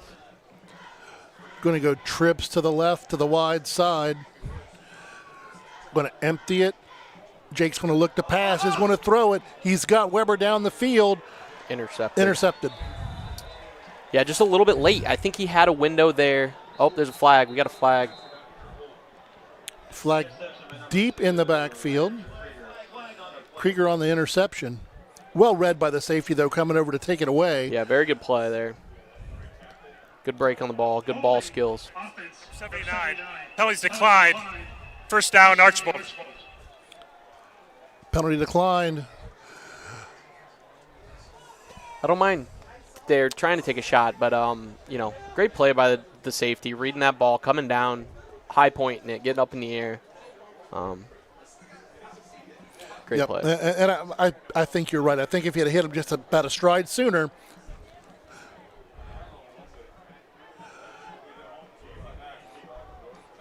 Ball at the 39. First down, 10 Archbold, moving from right to left. Leading this one 13-7. Just about 8 minutes to go. Going to run the option. Penner's going to pitch it to Ryan. Hunter Watson gets him, and he is just eaten up and knocked down in the backfield. We weren't fooled at all. That is how you play the option right there. That's a textbook.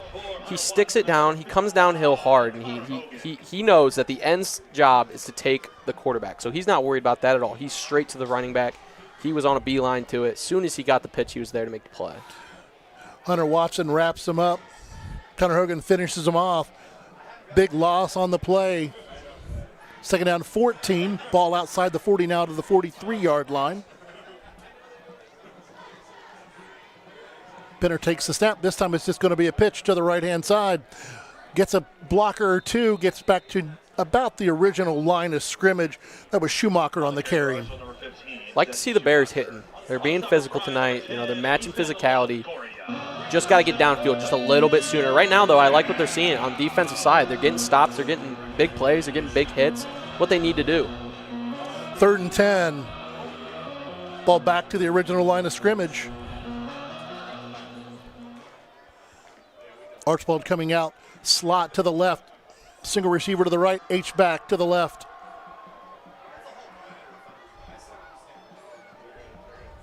Looks like Bryan's bringing pressure. They are off the edge. Going to go deep. Has a man. Incomplete. Good coverage there. Waited for the ball to get there. Swiped down the hands. That was good coverage. Cade Carlin on the coverage. Good pressure by Hunter Watson coming off that backside. Yep. They're attacking on that 100 protection, that straight drop back pass. They were getting a little spread out there, and he shot the gap there and got some good pressure. Kind of no man's land here. A punt doesn't do you much good, but your punter's been stopping the ball inside the 10, so this could be a big stop for the Bears here. Empty in the backfield. Ryan going wide to the right, trips to the left. Penner back to pass, steps up in the pocket, hit by Logan Carter, escapes, throws it away. Good pressure take there. Over. Good job by the D-line getting pressure, forcing a bad throw there. Good coverage in the backside, too. There wasn't really much open, so really good stop there by the Bears. When we can get pressure without bringing the linebackers, we can kind of drop back, make that zone a little tighter. Yeah, using a little bit of speed there. They're big up front, but at times that they can lack a little bit of speed. You got guys like Jacob Uran coming off the edge, using a little bit of his speed, his quickness. It's creating some good pressure early on. 1st and 10, Golden Bears. Be nice to go get one this time. Yeah, nice long drive here. High percentage plays. Take care of the football. Down to just over 6 minutes to go here in the first half. Your score, Archbold 13, Bryan 7. Watson and Carlin in the backfield. One high safety here. Going to be hands it to the left. Steps out of one tackle, steps out of another. Going to take it out over the 45 to about right at the 45, I think, to go to market. Again, Cade Carlin on the carry. Yeah, really solid run there. I always believe the first cut is your most important. He got about 2 yards on the field, made a really nice cut on the linebacker, gave him an extra 4 yards there, brings up 2nd and short. He stepped through that first tackle. It's nice to see us stepping through an arm tackle. Again, our two backs are in the backfield. Going to be a handoff again. Not quite going to get there. Going to bring up 3rd and about 2. What you got to have, though, you got to have 3rd manageable, 3rd and short, something where you got the whole playbook to work with now. Coaches talk about staying on schedule. I mean, that's all the Golden Bears want to do here. We're not a big play team. We've had a couple of them this year, but we're not going to take those big chunks. When Bryan's successful is staying on schedule and hitting those intermediate plays.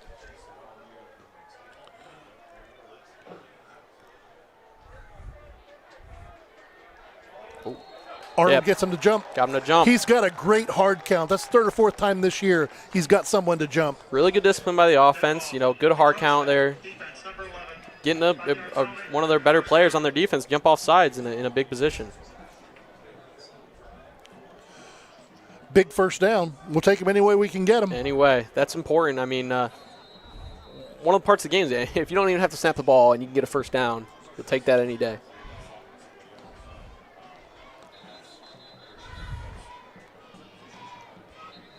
Pushing the clock. Bryan gets it to the plus side of the field on the Archbold 48. Clark rolling just inside 5 minutes, 13-7 Archbold. Staying with the two backs in the backfield. Jake's going to pull it.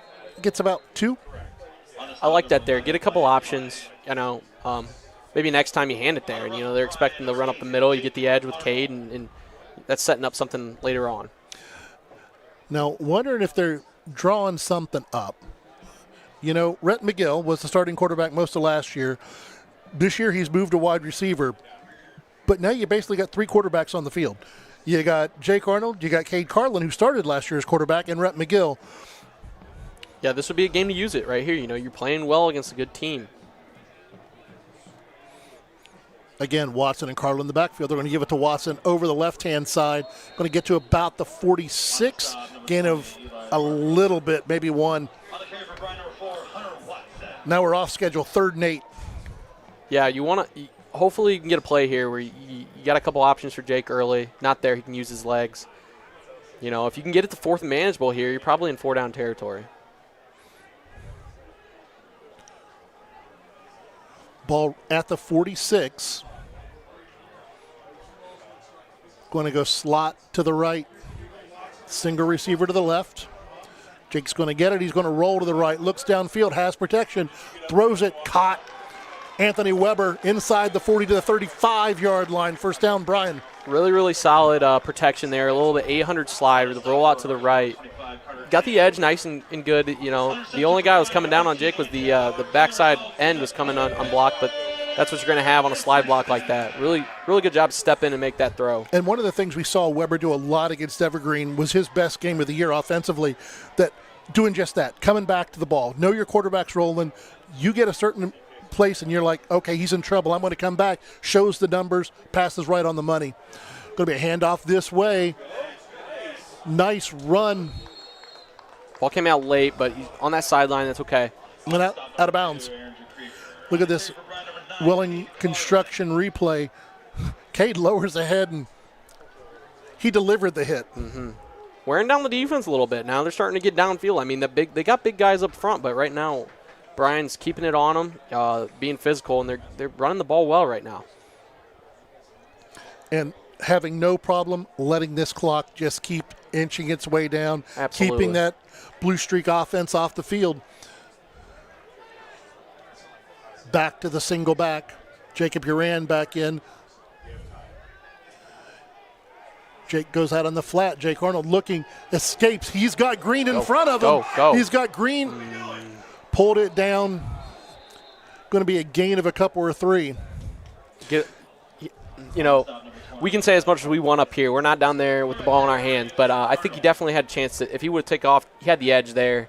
Don't know if anybody would have stopped him, but he was looking down the field, and you want to see a guy extend a play like that. But still got 3rd and manageable, 3rd and short here. Got to look to get a first down. And, there are those things that we've said all year. As a freshman quarterback, he's done amazing things. Sometimes you do freshman things. Mm-hmm. And, you're looking for the big play. You're looking for the 6. 3rd and 1 for the Golden Bears. Handoff's going to come to the right. Cuts it back upfield. Going to be enough for a first down as Cade dives for the first down. Really smart run there by Cade. He knows he's only got to get a yard. He didn't see things setting up on the edge, so he decided to cut it up and just get that yard early. Really good run, really smart run there by a senior. Ball inside the 25 to the 24. First down, Bryan. And I'm not sure with where his leg has been and how tight it's been. I'm not sure if we're in Carter-Lewis territory, but we're really close right now. Slot to the left. Going to be a straight run by Jake inside the 20. Spins out of a tackle down to about the 10, 11-yard line. Going to mark him at the 12. Straight quarterback run that time. One of the best things to see as a teammate is watching your starting quarterback run as hard as he can for you, dragging tacklers, doing everything he can. I mean, that was a great run, relentless run there by the freshman, and he's moving them down the field right now. They're 12-yard line going in. Yep, and something you know really well from your senior year, Jace had no problem pulling it down and taking on defenders. Yeah, you love to see it. Slot to the left. Going to be handing to the right. Is that Carlin again? Runs through one tackle, going to be inside the 5, going to mark him just about right at the 5. Second down, Bryan. You can see the conditioning, the early mornings that they put in is paying off right now. Right now, it seems like they are at a higher gear than Archbold. Look around at Archbold. I see guys putting hands on hips. Bryan's still going full gear. Cade Carlin, he's got another gear that he's hitting right now, driving them down the field. They're running the ball really well. They got to keep taking advantage of this. Again, Connor Hogan in the backfield. Going to be Cade behind Connor, pushing the pile forward. Said the ball is out. The orange baggie comes out, and it's going to be an Archbold football. I saw the beanbag come out.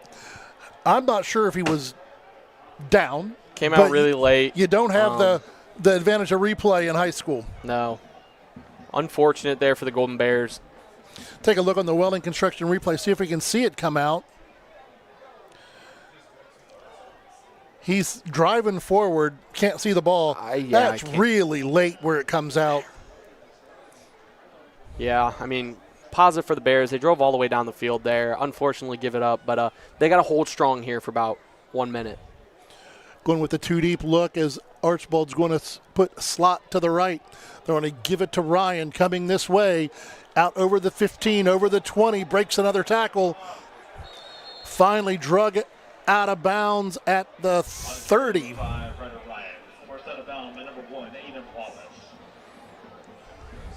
Got to be a little bit of a bend, not break defense here, Bluestreaks in the hurry up. Pinner back to pass. Throws it out to the sidelines. Ball's going to be caught. Again, out of bounds. Archbold's doing a really good job here managing this last minute that they have. They're getting the ball out quick, getting out of bounds. Smart throwing the ball to the sideline here. 38 seconds to go. Bluestreaks with all 3 of their timeouts.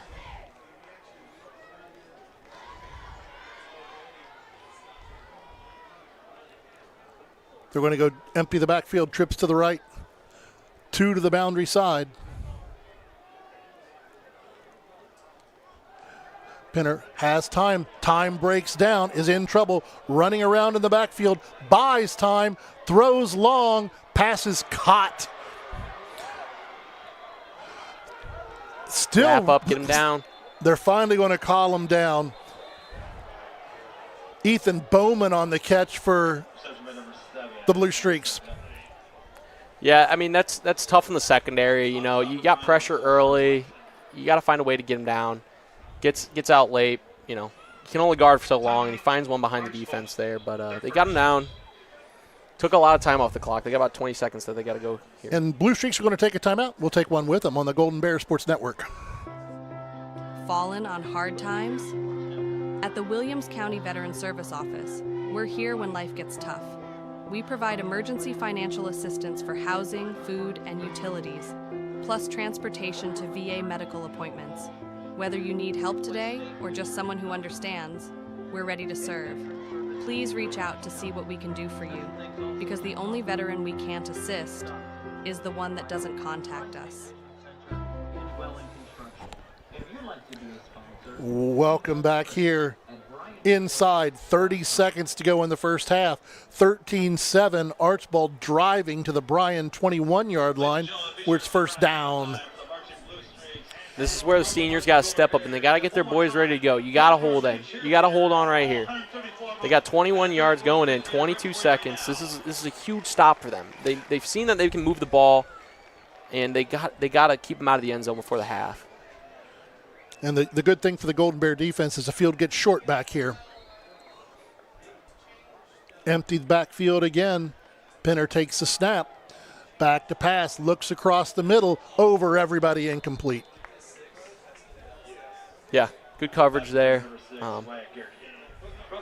They're not bringing much right now. They're kind of dropping the guys back in coverage and relying on their DBs and their secondary, which is good.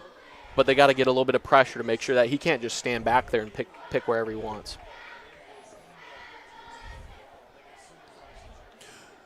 And Weber played that one well. Held his position, came up, able to knock it away on the high one. Empty backfield again.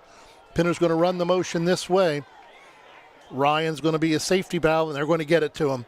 Caught at the 30, inside the 20, 25, wrapped up and brought down. Really good tackle. Anthony Weber once again, and kept him in bounds, going to force Archbold to take another timeout. Big tackle. Yeah, and a good job beat Aiden Wallace on the outside. He beat his block to force that cut, give the guys time to come and rally and make the tackle there. It was a big tackle. Because that's one of the things that when you're out there, and that's your job, is to turn them inside, right? If you're the last man out, your job's to turn them inside, and Aiden did that really well. Yeah, that's what you want to see, especially on that. They ran that orb motion. They came over, and you knew they were coming to the quad side. They had the field. They liked how things set up. Beat your block. You ruined the whole play for them. So it was a great job there by Aiden Wallace. Ball at the 16, going to be 3rd down and 5, but only 10 seconds to go. That's in the Golden Bears' favor. And Bryan gets the ball to start the second half. Right, this would be huge if they can get a stop. They've showed that they can drive the ball. Came up short last time. They're going to be hungry to get that ball back. They got to get the stop here before half, though. Yeah, keep this in a one-score game, or at least hold them to a field goal.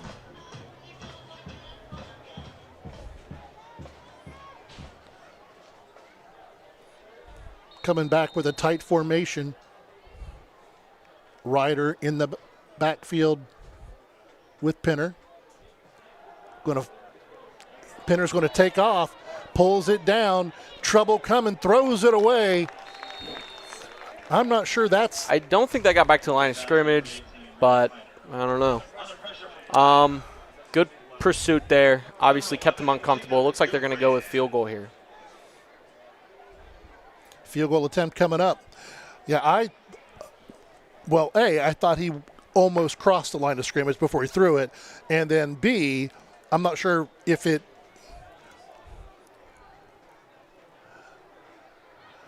lining up for a 33-yard field goal attempt. So this is an NFL extra point. And we're going to do a little bit of icing. Hey, if you got it, you might as well use it. Can't use it during halftime. No sense taking a timeout to the locker room. Yeah. Coming into this one, Quinn Sauter, their kicker, a 5'10", 150-pound sophomore. And so we'll just help them out as we're icing them, turn the volume up, get the crowd going. Yep. Yeah, this is big. I mean, missed field goal here keeps it a one-possession game, and that's what the Bears really want. They bring some pressure off the side. They had a little bit of trouble with snap earlier on one of their other kicks, and obviously he's missed an extra point already. So whatever you can do to get in his head and force a missed field goal here would be huge for the Bears. And one of the things, when you're a 2-5 team coming in and you're playing a 7-1 team, you keep it a one-score game because the longer this stays close, being able to play meaningful football against Archbold in the 3rd and 4th quarter, not a running clock, you got to play football. And that's what all these kids want is let's still play football. Absolutely. Yeah, they're gonna keep going. I mean, what else do they have to lose? They're going to work their butts off, and the seniors have been giving it all so far in this first half, and I'm sure they'll continue to. Color the holder, Sauter the kicker, ball on the left hash, be placed down right at the 23, be a 33-yard attempt. The snap is good, the kick is good, the hold is good, the kick looks to me to be good. Big field goal that time. Yep. It was hooking, just hooked a little bit late. Yep, that extends it to a two-possession game, which is big for Archbold going into halftime with what has been a little bit of a slow half for them. So, 1 second to go. I think they'll probably just beat this kickoff into the ground. Try to get out of here, go to the second half. It was a nice bend but don't break. We didn't give up the 6, but still takes it to a two-score game. Yeah, coming out of the locker room, you got to harp on your last offensive drive, moving the ball. You were throwing it well. You were running it well. You came so close, turn it over. It happens. You got to be able to erase that, come back out after half, take care of the kickoff here, come back out of the half, get another drive going. I mean, I think you're okay with where you're at right now coming into this game. You weren't sure how it was going to go. I think, being down 9, going into halftime, getting the ball out of half, you got to be pretty pleased with that. A change on the kickoff. That's Vidic back deep with Wallace this time. I'm not sure if Sam got dinged up or.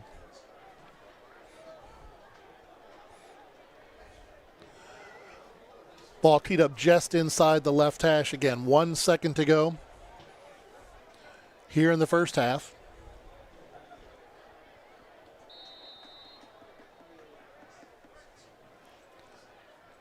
The run up of the kick. Little knuckleball's going to bounce. Picked up by Weber. He's got a blocker, 2025. I was watching pretty close there. One of the things Coach said that he was going to talk to the officials about, they've got guys, and they were on that time, they were 3 yards offside on the kickoff. Yeah, one thing, a lot of times with high school officials, that gets forgotten about a lot, but it is a huge part of the game. I mean, that's a head start, If you're giving the other team a head start, and yeah, hopefully they can look at that. One of the things Coach said to us is that you never see it called. You never see it called in high school. Except when we recovered an onside kick, they called it. It seems to be that's the way things go.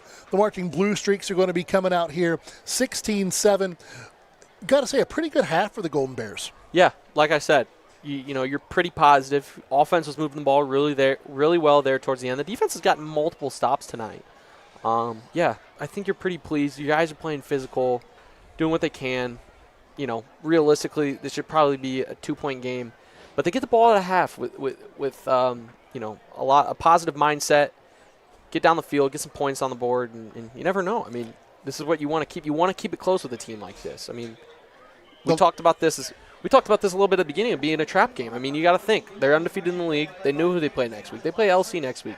Set up as the league championship. It's easy to look beyond an opponent like Bryan, but you coming into their place, they got guys that are hungry for a win. They're fighting, they're clawing, they're physical, and right now they've got you in a game. And, they're not only going to LC next week, but they just had PH last week. So this is very much a trap game for them. It's not quite the gauntlet that we seem to run with PH and Liberty Center back-to-back, but you've got PH, and they were. Coach said it himself. They were looking at film of black and orange all week. They probably look at very little film with us. And, I think it shows, but I think you said hit on something on that last drive. The fumble erased it. But that last drive, conditioning, you called it. Archbold players had their hands on their hips, had a couple guys with their hands on their thigh pads, and Bryan was just hustling back to the huddle and let's go in for the next play. And that play late in the season, that pays off. Yeah, and it could pay off late in this game, too. If they can keep it close in their better condition, that's what it could come down to. So I think it's a positive for the Bears to look out for sure. So that's our score here at halftime. 16-7, Archbold leading this one. We'll be back after a word from our sponsors, get scores from around the area, and get you the marching Golden Bears for their halftime show. You're on the Golden Bears Sports Network. Discover affordable transfer opportunities at Northwest State. Start here and save thousands on tuition. Our advising team will help you get your credits transferred.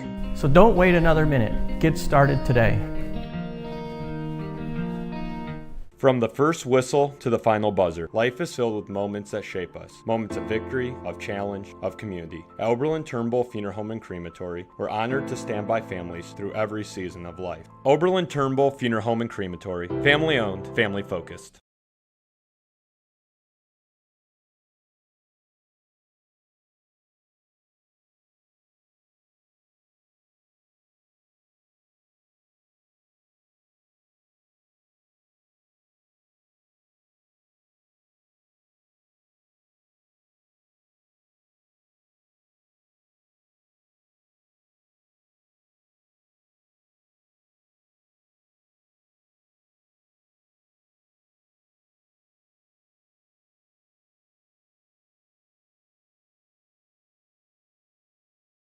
Nothing in the second quarter.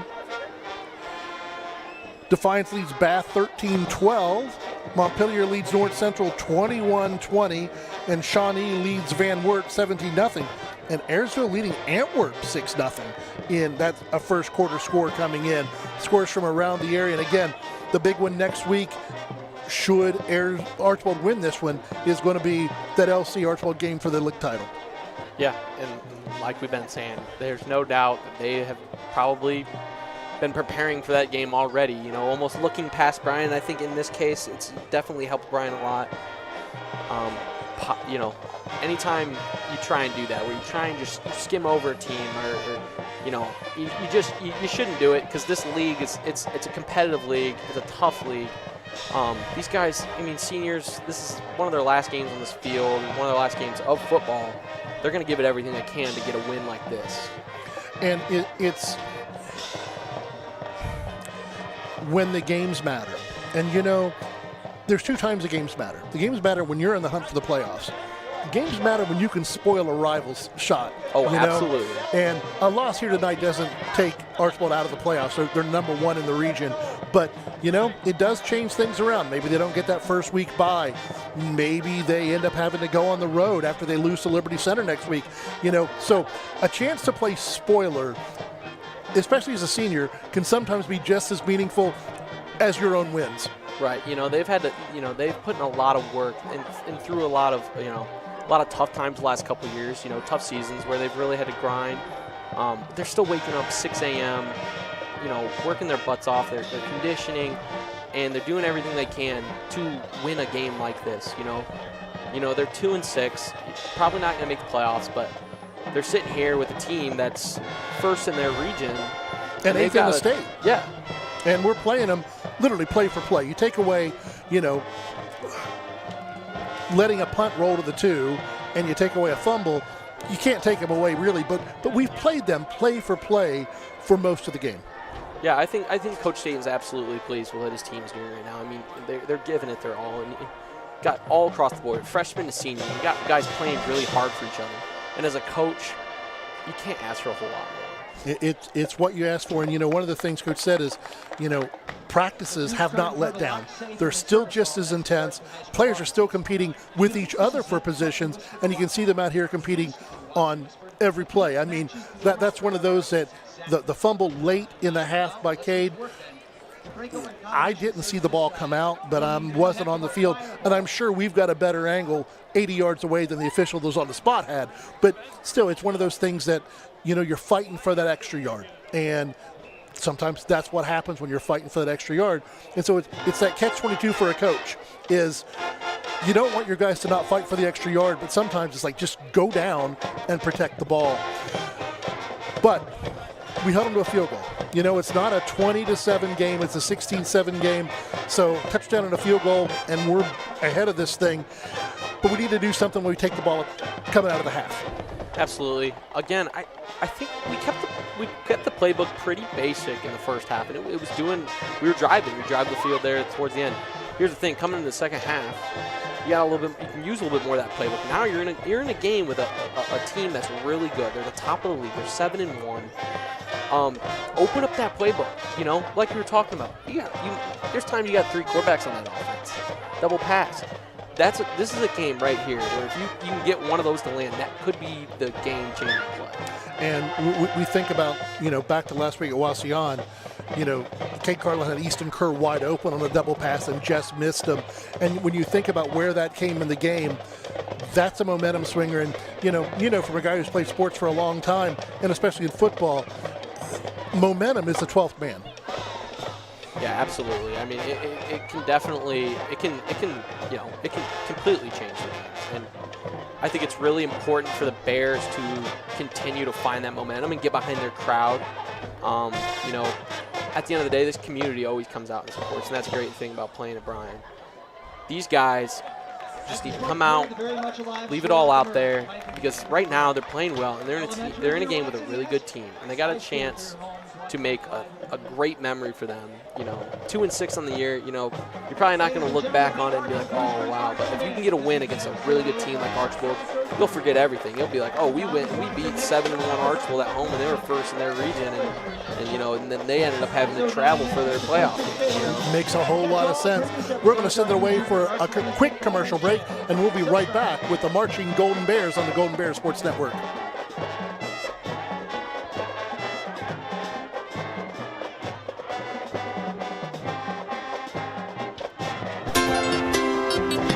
Parks and Recreation Department would like to wish the Bryan Golden Bears good luck in tonight's game. The Bryan Parks and Rec offers a wide variety of classes for you during the entire year and an array of sporting events all year long. Check out what the Bryan Parks and Recreations Department has going on at bryanparksandrec.com or like them on Facebook. The Bryan Parks and Rec hopes to see you in one of the many parks that Bryan has to offer and enjoy the facilities. Questions about the classes or rental of one of their facilities, call 633-6030.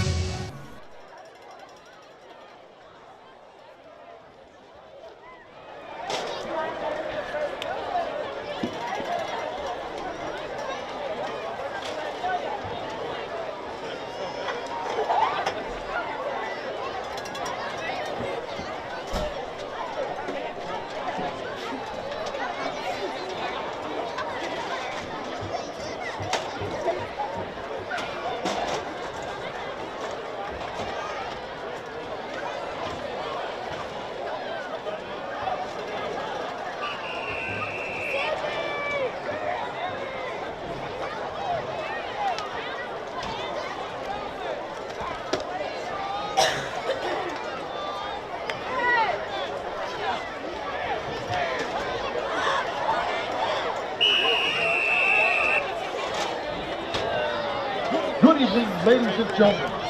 Picture this: a large crashing wave, beaches, sunsets, a clock tower that says aloha, and a flashing blue police light.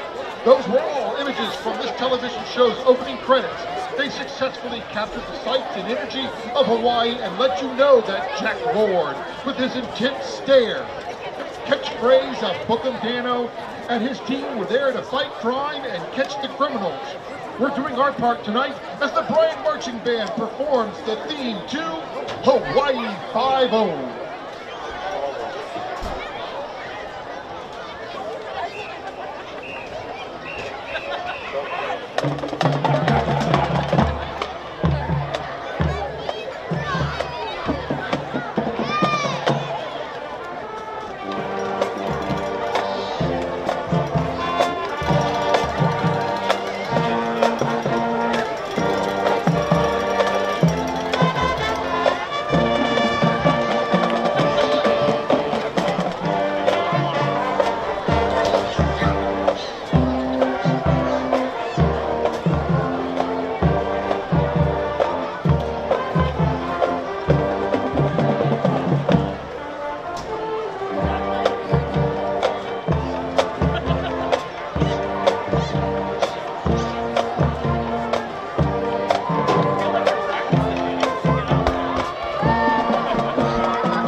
September 22nd, 1994, on Thursday night, must-see TV. friends who live in Manhattan. In the opening credits, you would see umbrellas, a fountain, and an orange couch. Plus, hear a catchy little 45-second song. This song was turned into a full-length version for radio and hit #1 on the Billboard Hot 100 airplay, staying there for 8 weeks. Here is the Bryan Marching Band performing the Rembrandt hit, I'll Be There For You, from the TV show Friends.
show's more important that we have a TV show filled with banjos, whistles, and eerie scents that blends tones of mystery, folk, and adventure with a hint of the supernatural.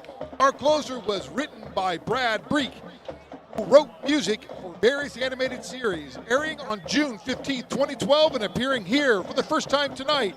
This is the Bryan Marching Band performing the theme to Gravity Falls.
Discover great job skills training at Northwest State.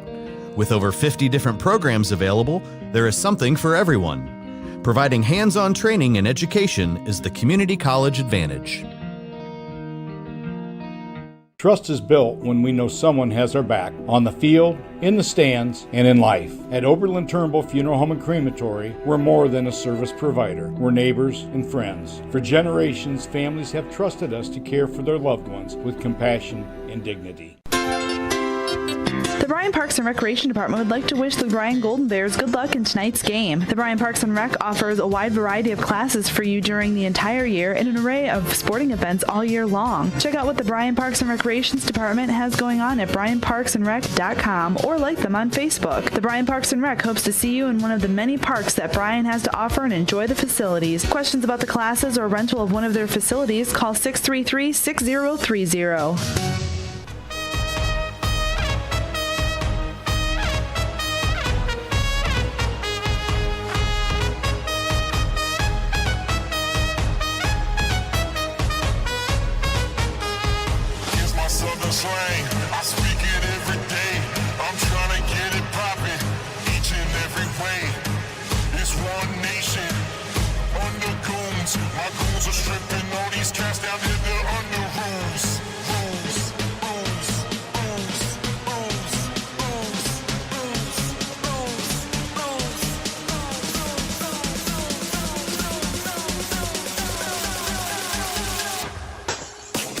Halftime dance party here at Golden Bear Stadium, where Archbold leads your Golden Bears 16-7 at the half. Today's game is brought to you by the Bryan Athletic Boosters, Bryan Parks and Rec, Northwest State Community College, Oberlin-Turnbull Funeral Home and Crematory, Veteran Services of Williams County, Andres O'Neill and Lowe, Baldy's Furniture, Stark's Plumbing and Heating, and the Field Supply Center. With special thanks also to Bryan Ford, Lincoln, Carlin Company, Tri-State Vision, and the Welling Construction Company for all of their support. The second half kickoff, Bryan will be receiving, and that kickoff is sponsored by Bryan Ford Lincoln. It's contest time. Ashley Harding, if this kick is taken back for a touchdown, you win $100.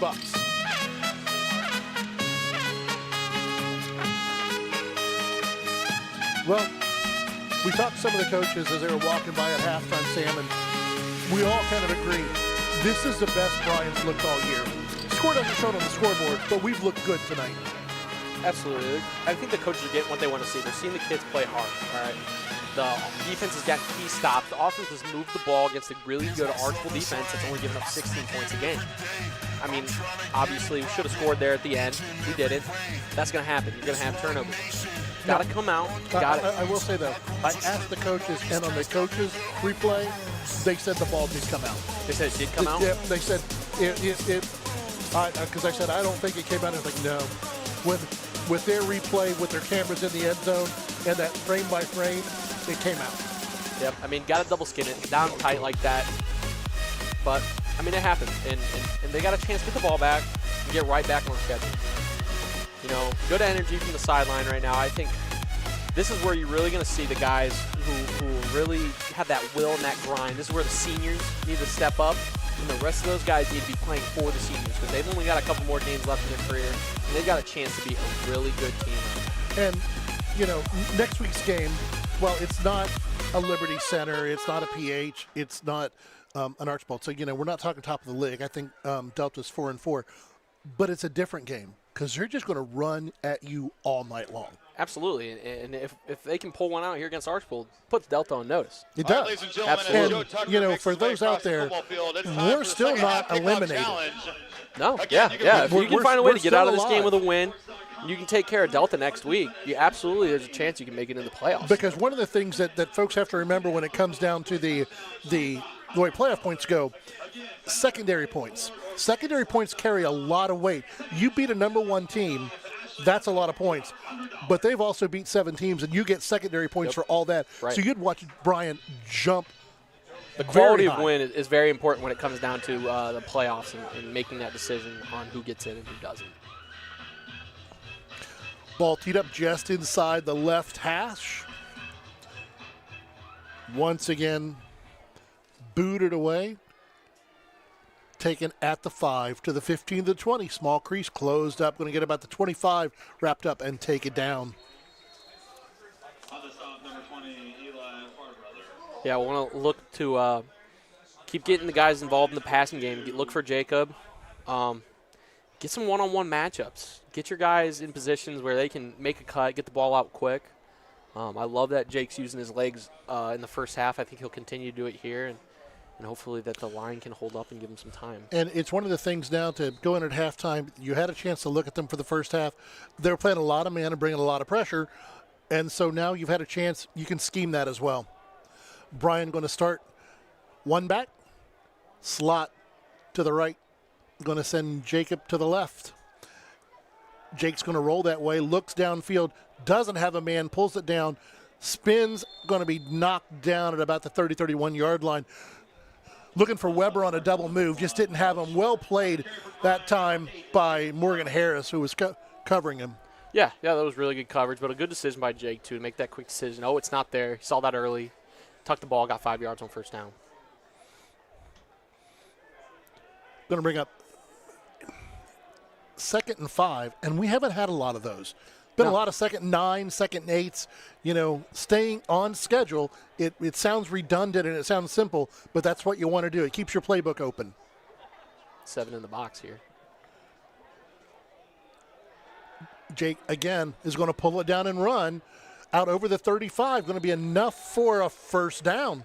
Quick decisions. I mean, he saw the pressure really early, made a really good cut, used the guy's momentum against him, cut up field, and got a first down.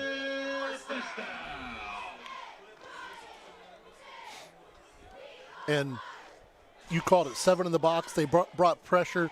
Jake didn't have much time. As a quarterback, if you can pull it down and make something happen.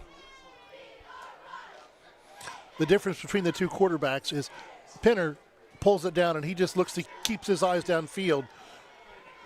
Jake isn't afraid to take it and run it. A little bit of broken play that time. See what Jake finds. Jacob Uran. Flag comes in really late. Possibly going to get a far side legal of the man field. downfield, it looks like. Yep, that's what they're calling the preliminaries. Held on to it a little long. Receiver downfield, offense, number 55, 5-yard penalty, first down. That was when it was a busted play because you see it on. We don't have the Welling Construction replay. Jake turned one way, Cade went the other way, and I think it was designed as a running play. And so Connor Hogan, here it is. You see, Cade takes off to the right, Jake turned to the left, and. Yeah, a little bit of a lack of awareness there, but you can't get mad at your guys. They got good push. They're expecting the ball to be gone by then. It's a tough one. It's hard to be mad. And especially when they're run blocking. Yeah. Going to go trips to the top. One receiver down this way. Jake's going to roll opposite, try to get a shoulders turn. Going to pull it down and run. Cuts it back upfield. 35, 40. Hit hard at the 43, but a big run. Yeah. Hopefully, if he keeps running this much, he can learn how to slide too. You got a big linebacker 1-on-1 in the open field. You don't got much to go. You can slide there. I've asked Coach 3 times, "Are you ever going to get him to slide?" He's like, "No, never going to get him to slide." Yeah, and it's he's stubborn. He's stubborn, and it's a good thing. But you also he's a lot of your offense. You don't want to see something happen to that. Maybe it's something they can work on in the offseason. Yeah, get the slip and slide out. Going back to the two backs, Hunter Watson and Cade Carlin in the backfield now with Jake. Going to hand it coming this way. Going to be Carlin. Has a soul. Gets outside, inside the 50, 40 down the sideline. Knocked out of bounds at about the 30-yard line. Big run, Cade Carlin. And picking up right where they left off in the last half, they were running that sweep play really well. They set a good edge there. Carlin got out there quick and cut up field. And a really good block out there by Hunter Watson to free him. First down, Golden Bears, ball right at the 30-yard line. One of the biggest differences in a good run play is if your receivers are putting in the work on their blocks. Get to the edge like that, you got a receiver who's putting on a good block, and it means a lot. Going back, staying with the two backs. Jacob in at tight end, now Uran. Going to pull it out of Hunter's belly, take off himself inside the 30 to about the 20 627-yard line, going to be second down. You know, I'm a Chicago Bears fan, and one of the things that the Bears' philosophy is no block, no rock. If you're not going to block his receiver, you're not going to be getting the ball thrown to you either. No block, no rock. I kind of like that's a decent theory. No, yeah, it's a good way, you know, because those receivers they want to get the ball, they want to touch the ball, so they're like, all right, all I got to do is block. And especially when you get to the NFL, the prima donnas just want to catch everything. Yeah. But again, same with the two backs, second down, going to be up the middle, breaking through 1-2 tackles before he's wrapped up inside the 25 to the 24. It's going to be Cade Carlin again. Really solid push there by the O-line. There was a solid hole up the middle there. I think he's going to watch that back on film and be hitting himself a little bit because I saw from up here a little bit of jump cut to the left, and there wasn't much going there. But overall, really good push by the O-line. It's really good to see. Third down, 4 to go, Golden Bears. Clock running inside 8 minutes in the third quarter, 16-7. Archbold leading this one over your Golden Bears. Ball's going to come once again. Cade's going to go to the right. Chase down from behind. Going to be close to a first down, but he's not going to get there. Going to be fourth and a long 1, short 2. Yep, this is where you got to bring in that big package and say, here we go. You know? But instead, they're running Carter loose on. All right. I like it. A two-score game. I like it. 9-point game here. I was talking to the coaches at halftime, and I was like, field goal is big here. You know, this isn't an easy one, 39-yarder from the hash, but got to have faith in your kicker. And it says a lot to the kicker that the coach is running him out here in this big of a game. He's got a big leg. Snap, the hold, the kick is up. It is good. Got it. From Nice. 39 What a yards. kick. Carter loose. 16-10. Archbold leads this one. You're on the Golden Bears Sports Network.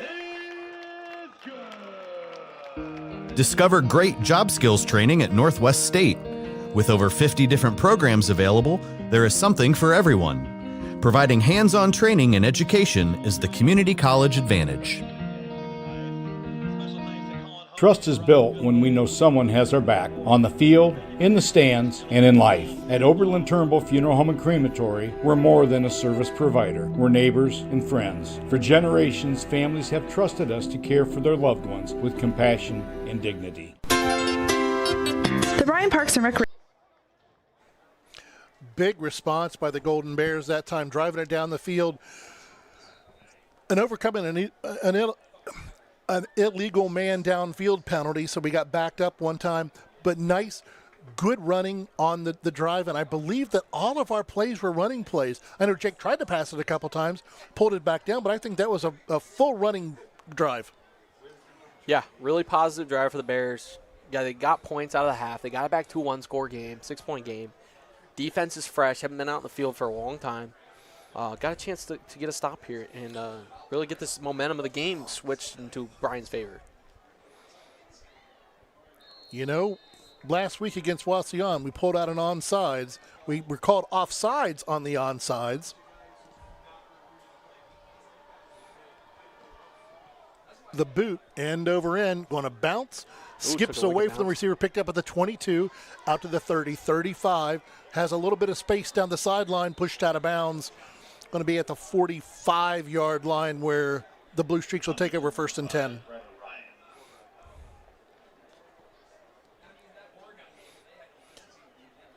Be a nice time for the Golden Bear defense to get a stop. Yeah, absolutely. I mean, if you can come out, get points, get a stop, get the ball back, momentum is in your favor for sure. Again, like we've been talking about all night, they haven't really used much of the playbook. Back to the base, 4-2 defense for the Golden Bears. Pinner in the backfield, gives it to Ryan, skips out of a tackle, not much to go. Yep. Good defense there, way to stay home, not get fooled by anything. Good pressure up front too.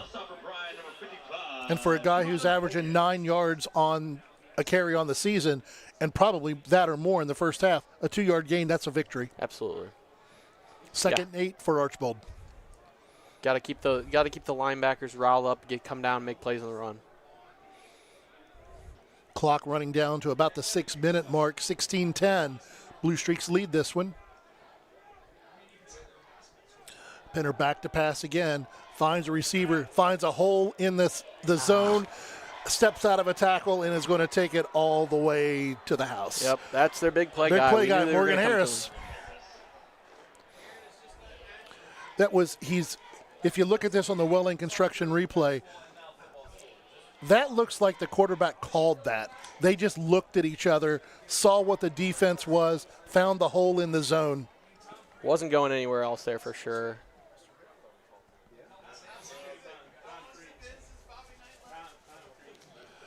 On for the extra point.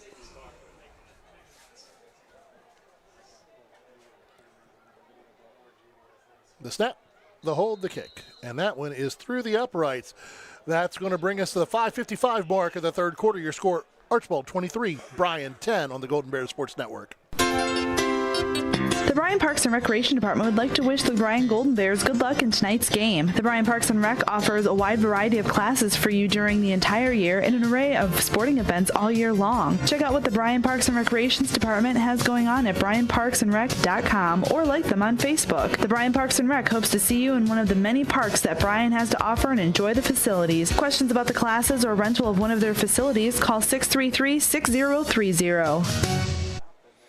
Welcome back here to Golden Bear Stadium. Your score, Archbold 23, Bryan 10. Just under 6 minutes to go in the third quarter.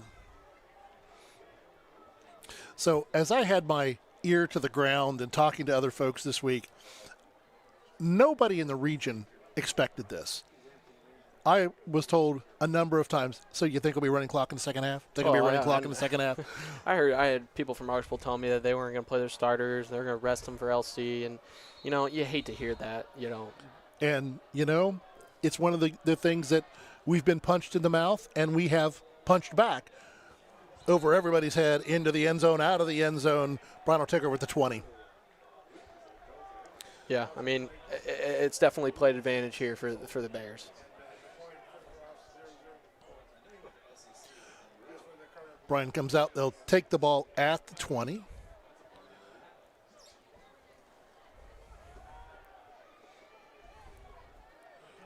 You know, we have to say, when we looked at that offensive line to start the game, freshman, sophomore, senior, freshman, they've held up pretty well tonight. Absolutely, yeah, and they're in great condition. And they've got some pretty good pushes. Noticed. Absolutely, yes.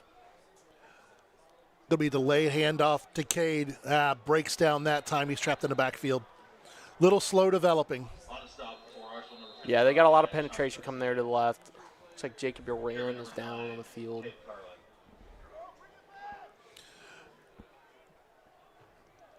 Don't like to see that. No, you do not. Going to be a 2nd and 12 with a man down. We'll take a timeout. You're on the Golden Bear Sports Network.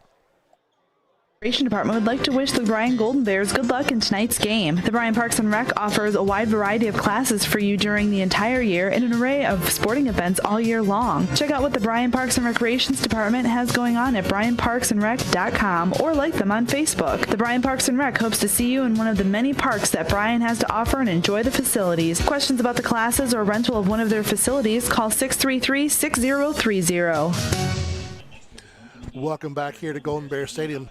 Timeout on the field as Bryan's got a player down. I think we're right, Sam. I think that's Uran that's down over there on the far hash. Getting helped up now.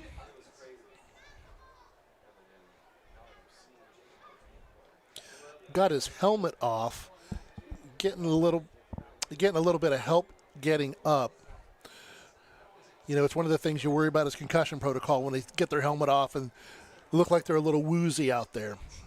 Right, yeah, you hope it's nothing serious. Obviously, that's Bryan's leading receiver. He's up on his feet now, so. Looks like maybe a lower body injury. Getting a little bit of help off the field. Not putting a lot of weight on that right leg. Mm-mm. Not putting any weight on that right leg. And that'll be a huge loss for the Golden Bears on both, in 3 phases of the game.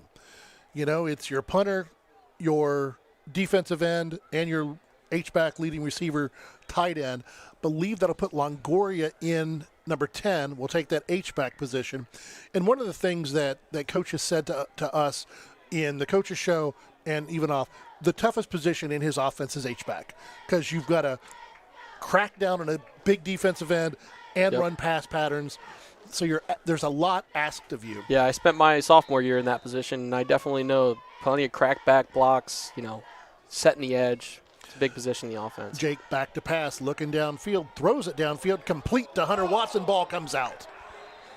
Going to be first down, Bluestreaks. Got to take care of the ball. It seems like, get a big play like that, got to make sure you got to keep the ball tucked. But it wasn't Hunter Watson, it was Aiden Wallace. Yeah, you can't give it Archbold any extra possessions, especially in a game like this. Ball at the 29, 1st and 10, Bluestreaks. See if somebody can step up on that D-line and take over for Jacob Bryan.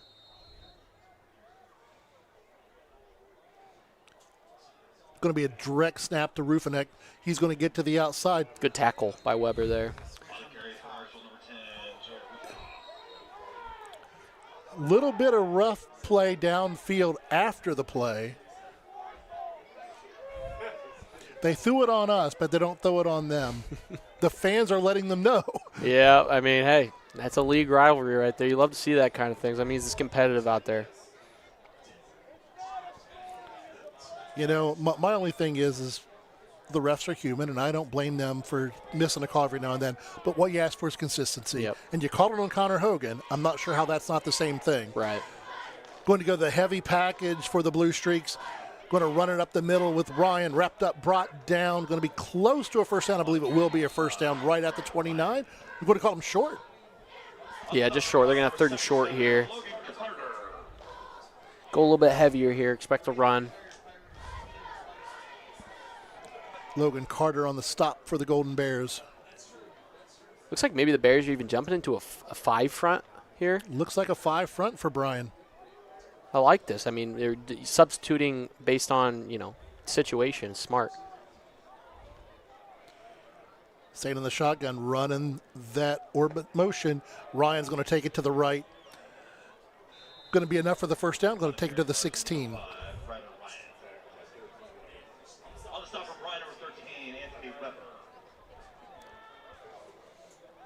First and 10 at the 16. You got to be, they're trying to wear down your defense now. They got the 2-score lead. They got the ball in their drive. They're trying to wear down your defense. This is where you got to make a play. Somebody's got to get a turnover here. Somebody's got to force the ball loose. Going to be slot to the left. Ryan in the backfield with Pinner. Ryan's going to get the ball again. No, Pinner keeps it, pulls it. Nobody was expecting that. He doesn't have many carries on the year at all. No. Yeah, but that was a good pull by him. Great read. He knew that they were going to be keen on the running back there. He pulls and he picks up a good 6 yards there. Lopez on the stop for the Golden Bears. Shuttling players in and out. Going back to our big package on defense. Again, showing that 5 front, showing a 50 front. Running the orbit motion. Pinner throws it out into the flat. Ball's caught. Skips out of 1 tackle, but not the second. Really solid. Really short gain. Really solid swarming there by the Bears defense. All the guys out there were beating their blocks. Really good play there on defense by the Bears. Carlin on the tackle.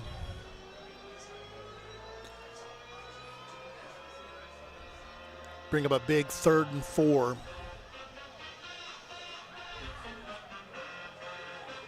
Bears still in that 50 front. Ryan to the left of Pinner. 2 receivers this way. They're going to toss it. Tries to get to the edge, and he does. Touchdown, Archbold. Yep, they went back to that toss play that they like. Their bread and butter. I mean, when all else fails, they're going to come back to that toss play, and it worked out there for them. And you've got that the speed with Ryan, and he's shown he's also a pretty strong back, and you get out there one-on-one. And that's where you want to get your back, is a one-on-one situation. Yep, that's a tough mix. When you got a guy that's got power and has got speed, you got him one-on-one. As a defender, all you can really do is try and go low. As a single-season rushing leader of Bryan, everybody knows about speed and power mixed together. Sitting right beside me on my left, the kick is good. 2:22 to go in the third quarter. The score is now Archbold 30, Bryan 10. You're on the Golden Bear Sports Network. Discover affordable transfer opportunities at Northwest State. Start here and save thousands on tuition. Our advising team will help you get your credits transferred. So don't wait another minute. Get started today.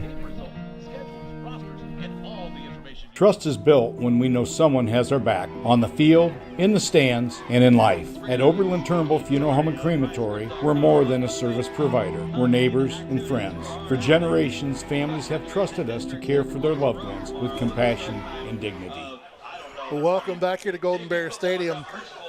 Turnovers come back to bite you. One of the things Coach Dominic told me about his keys to the game was get turnovers and then capitalize off of them, and they did right there. Short field, took it in 35 yards.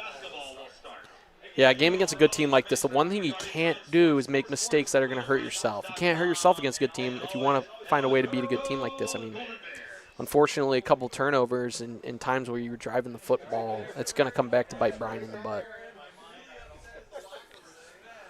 Again, the ball teed up just inside the left hash. Went up and kick, and again, big booming kick, going to drive us back and gets into the end zone. Oh, my goodness. Yeah, backspin on the kickoff there, and that was almost a disaster, but you got into the end zone there. That looked like a long pitching wedge. Yeah. But, oh, my goodness. And, you know, if you've ever been back to return a kick, you know what his heart did at that moment. It was like, uh-oh. Yeah. Yeah, he had a bounce on his side there. Barely, but it was. Well, and, you know, when you're back returning a kick, and at the high school level especially, if you're inside the 5, you're pretty much okay to let it go because you think it's going to go in the end zone. You don't expect the kicker to have backspin on it. Hunter Watson comes onto the field late as we're going to the two-back set. Probably see a lot of that here for the rest of this ball game, and he's going to get the ball. Not much room, gets about 1.5 on the play. Yeah, the coaching staff and the team knows that, you know, they've only got so much time left now. They're giving up a couple scores here. They know that they got to find a way to score quick here. Yeah, without Jacob Uran out there at the H-back, my guess is we're going to see a lot of that two-back look. 2 backs, 3 receivers. Yeah, the playbook has I don't want to say too much, but there's plenty of pass plays that involve the backs in the backfield. So expect to see that sometime soon. Get Hunter Watson out there, get Cade Carlin, into the passing game. Well, and one of the things that the offense has been pretty successful running with the two-back set, but normally that's with the H-back and only 2 receivers. Going to be Cade coming this way. Cuts it upfield, dances out of a tackle, wrapped up, brought down out about the 29-yard line. Going to bring up a 3rd and 1. They're having a lot of success with that sweep play, and it's a big part into Hunter Watson, who's getting on that edge and setting the edge for Carlin to get around and get upfield, get a good gain there. And they got third down and manageable here. Corey Mick just checked in for the Golden Bears, number 33.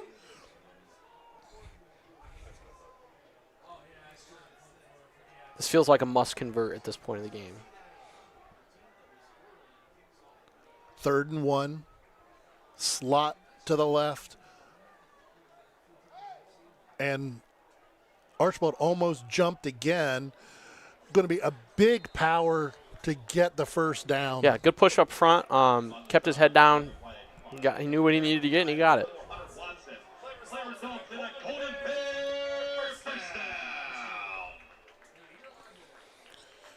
Big first down there. Yeah. You know, we're still deep in our own territory at the 31-yard line, but you just couldn't give the ball back after 2 scores.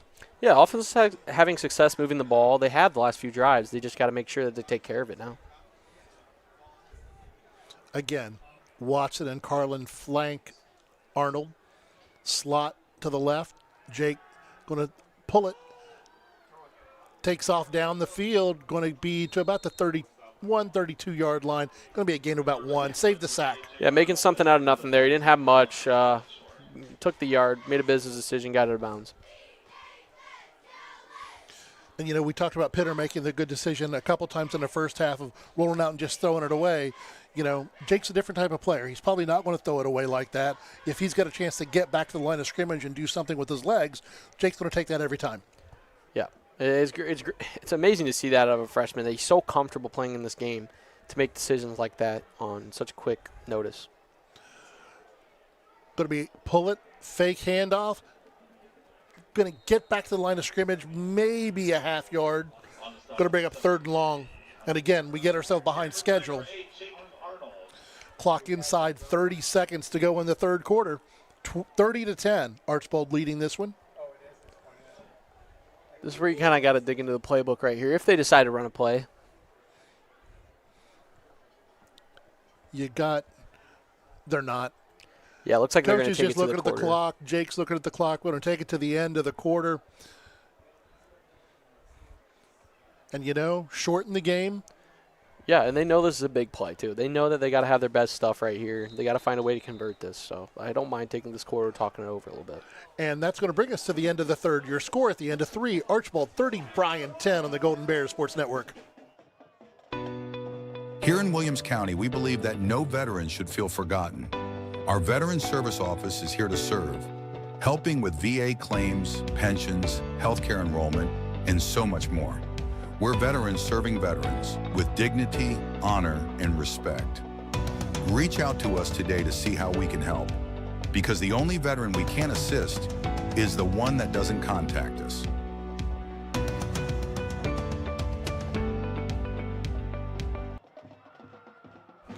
Welcome back here at Golden Bear Stadium. Drumline doing their thing.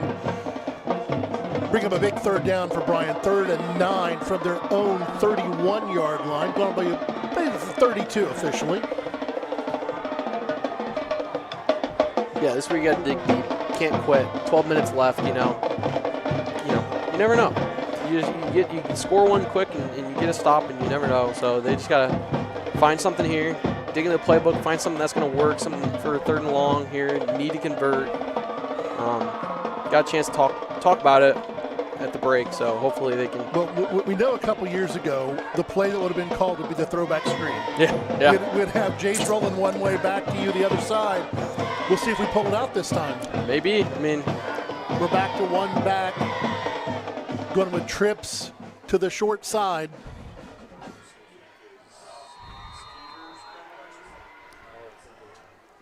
Three-down lineman for the Bluestreaks. Pass goes out in the flat, caught by Weber, tries to escape out of the tackle. Once again, wrap up around the legs. We just can't go anywhere. Right. Bring up 4th down and about 7-6. Really good tackle. It looks like he's going to go punt. And that's going to bring, I believe, Ethan Longoria on to do the punting. Is that a 10 back there punting? Yes, that is. Okay. Little different punter than Jacob. Snap back. The punt's away. Gets a nice punt. Good angle. Nice high one. Smart. Going to kick it away. And this one's not going to take a Bryan bounce. Going to check up at the 34-yard line where the Bluestreaks will take over 1st and 10. Almost a rugby-style punt. He takes off to the right. Yeah, kicked away from a returner, didn't give him a chance to return it, and got a pretty decent punt out of it. And this is where the defense has got to scratch and claw and try and get that ball back. This is a big series right here.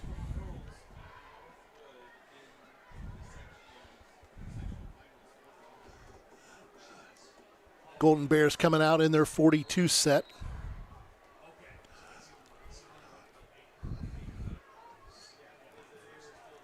Going to be a double reverse fake going deep down the middle. Got a receiver wide open. 20-10 touchdown Bluestreaks. Yep. I mean, that type, got behind the defense. There was a good run fake up front, fooled the defense, out of position, and they just ran right. And it was a big double run fake. They faked the pitch and then faked the reverse. And, when you're playing against a team with speed, you peek in the backfield, you don't have long to peek. No. And we peeked, and that was, again, another one-play drive. Yep, safeties, they take one run step, and with some speed that some of these guys have, they got right behind the defense. And that kick is up, and that kick is good. We're down to 11:01 to go in the ball game. Your score now, Archbold 37, Bryan 10. The Bryan Athletic Boosters would like to wish all the student athletes the best of luck in all their sports this year. The Boosters are proud of your commitment to becoming Bryan built. It takes a lot of time and dedication to play sports and be the best student you can be at the same time. Good luck this year. The Bryan Athletic Boosters would also like to thank all of their corporate and individual patron supporters this year as well. It takes everyone to make a community and to become Bryan built. Welcome back. One-play drives. I don't want to count how many one-play, two-play drives we've given up this year after a punt, after a turnover.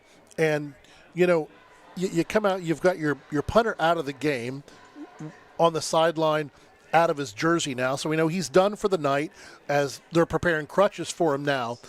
Longoria gets off a good punt, and we just give up a big play. Yeah. I mean, that comes with youth times. You get into a position like that. Coach Dominic's over there, he knows it's a good time to take advantage and go take a shot like that. Guys are geared up on the run, and they just sneak behind the defense. Last two kickoffs have gone into the end zone. Let's see where this one goes. Again, big boot, a little shorter this time. Ball's dropped at the 10, picked up, coming this way. Flags everywhere. Going to be the best return of the season for the Golden Bears. But going to come back. Yep. Landon Decker, freshman. Nice to see him getting the chance to make play, go back there and return some kicks. During the return, illegal block in the back. Return team, number 64. After this is all first down. Going to put us deep into our own territory to start again.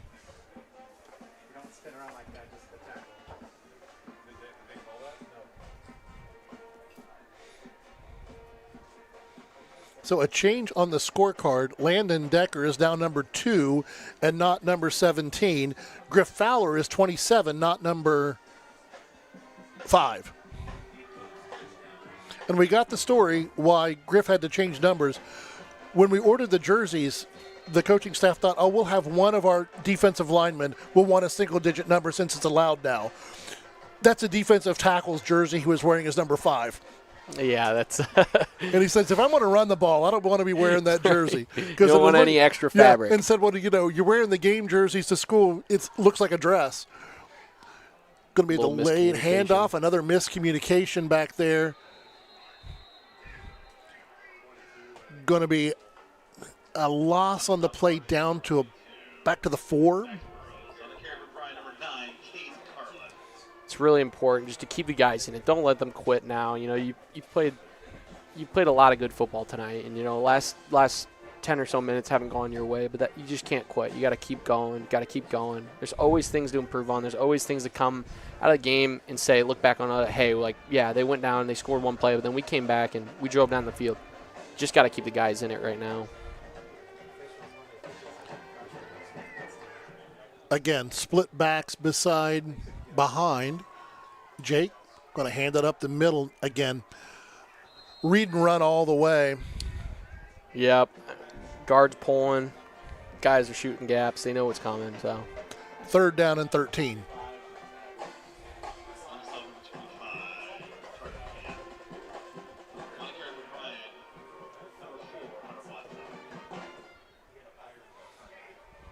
Watson on the carry that time. So Cade's got to run, Watson's got to run, and we just haven't been able to really go anywhere. And it's so tough when you're backed up deep in your own zone.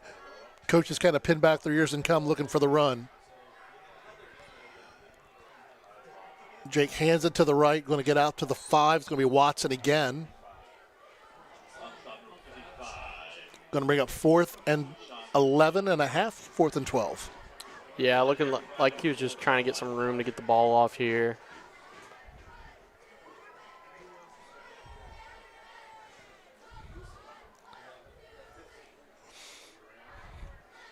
Change in the punt return for the Bluestreaks this time as they brought a twin safety back. Punt short, high in the air. Going to bounce, take a nice Golden Bear roll. Down to about the 41-yard line, so it doesn't look like much, but it's a 36-yard punt with no return. Yeah, you'll take that. I mean, you're backed up all the way in your own end zone. If you can get it out towards near midfield, you'll take that all day. First down 10, Bluestreaks, ball at the 41. And this is one for Bryan. You need to get a stop because the one thing you don't want is for them to score again and this go to the running clock. You don't play for moral victories, but sometimes you need a moral victory. Right. I mean, yeah, and they haven't played a game that deserves a running clock. A few mistakes and turnovers that have cost them. High snap. Pinner gets it out into the flat. Good tackle nice there. Tackle that time. Cade Carlin on the tackle.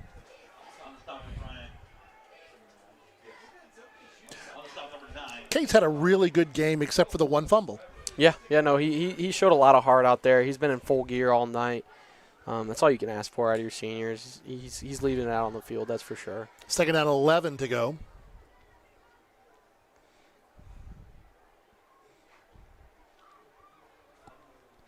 Looking at the skill positions out there for the Bluestreaks, looks like they did bring in their number 2s. I think that maybe still be Pinter at quarterback, though. Going to be a handoff up the middle, wrapped up, brought down. Yep, good penetration there. Good job getting deep and then getting the tackle for loss there. Bring up third down and 15.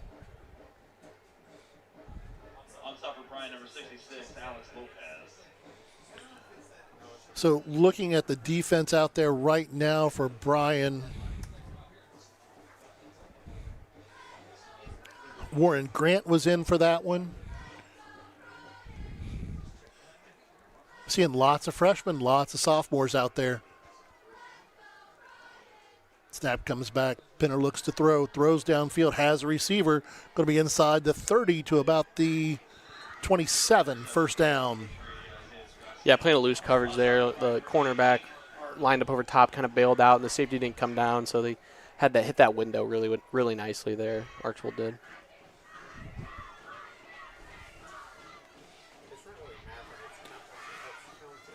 And the Bluestreaks not in a hurry. Run the clock down.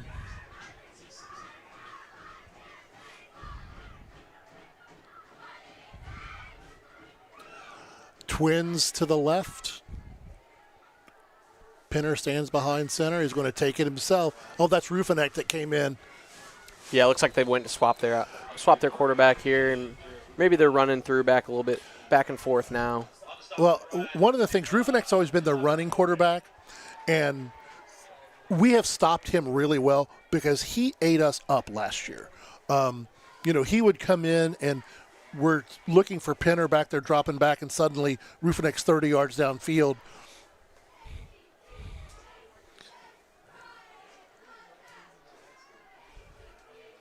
Bringing that orbit motion again. Going to hand it off to the right. Has a hole. Nice wrap up and tackle. I think that was Anthony Weber on the tackle. Yeah, really solid blocking up front there for Archbold. They got a good push. Again, he didn't have any bare defenders on him for about 7 yards downfield. So bring up a second down. Ball at the 17. Clock rolling inside 6 minutes.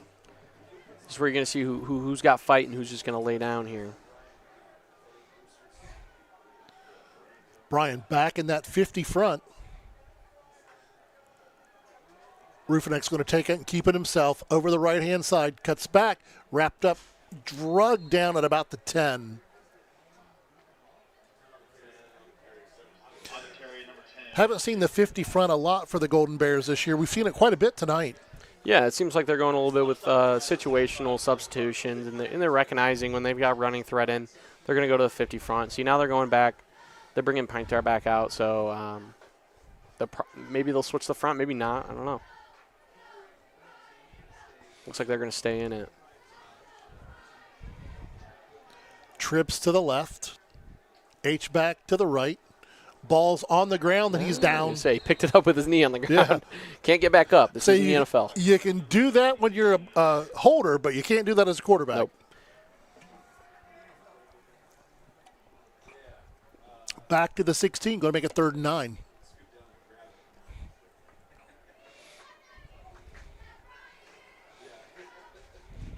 Clock now rolling inside 4.5. Chance for the Bears defense to get one last stop here and just make a stand. Give something positive to look at next week when you're watching film. Trips to the left. Going to run their H back that way. Everything goes to the left. They're going to bring it back to the. They took it to the left. Little flip pass. Going to bring up a 4th down. See if they run their field goal unit out again. Really good tackle there out on the edge. Held his own back out there. I think that's Dalrymple out there playing cornerback. Again, another freshman. Yeah. And we've said freshman all night. They've stepped up. They've made some plays, and obviously, that's really, really positive. Coaching staff loves that. Community loves that. Well, and one of the things that Coach said about Dalrymple is he's another one like Jake Arnold that's got a nose for the ball. He said the kid just has a nose for the ball. And you want a cornerback that's got a nose for the ball. Oh, absolutely. 30-yard field goal attempt. Snap, the hold, the kick is on the way, and it is off the crossbar. No good. A big stop by the Golden Bears, which I'm glad for the stop. It keeps us out of running clock. Yeah.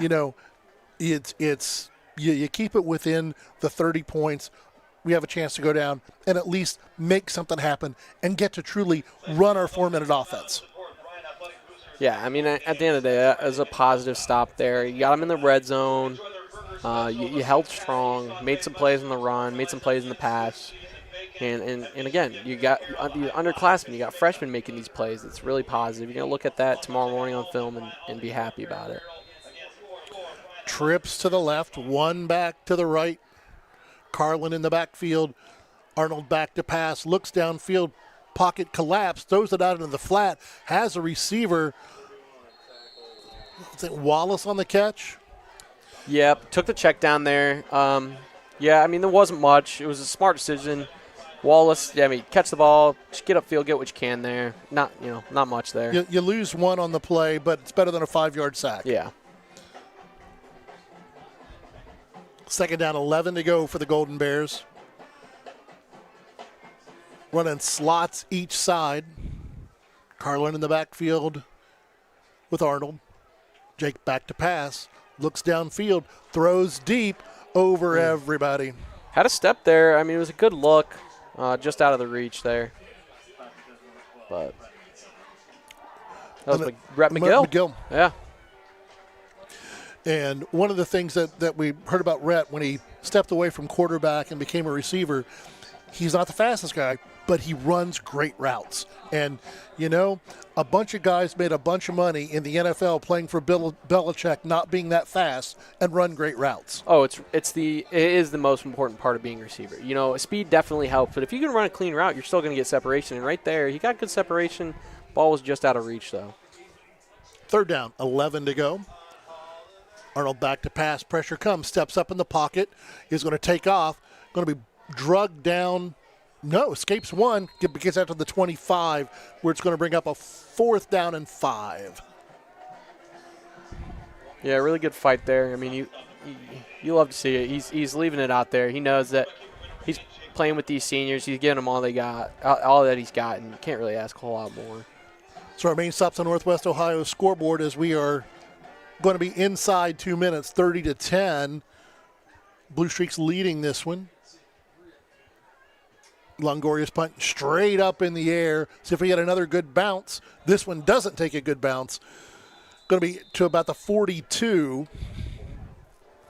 where the Bluestreaks will take over 1st and 10.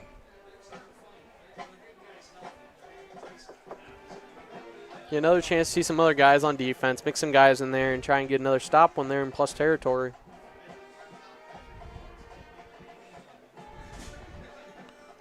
Miles Palmer comes back there. He's playing the high safety now.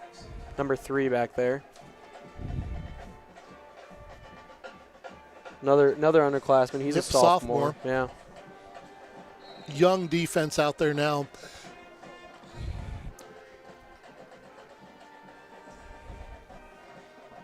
Wallace is still out there at one cornerback. Dalrymple at the other.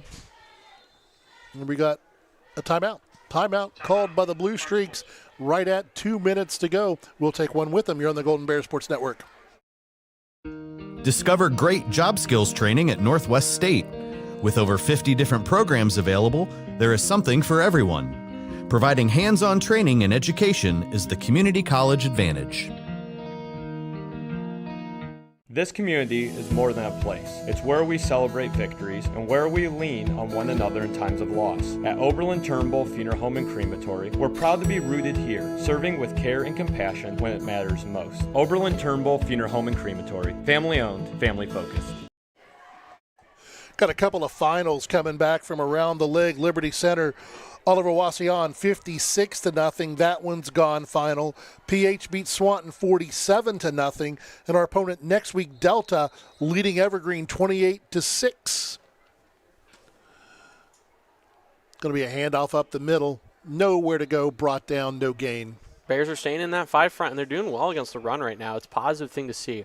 Anytime you can take a defense, and Coach Cordy's running a good defense right now. I think he has for most of the game, you know. They've been put into some bad situations on a few drives, but for the most part, they played 40 front. They played a little bit of 30 front early in the game, and now they're going to the 5 or 50 front, and they're playing really well against the run right now.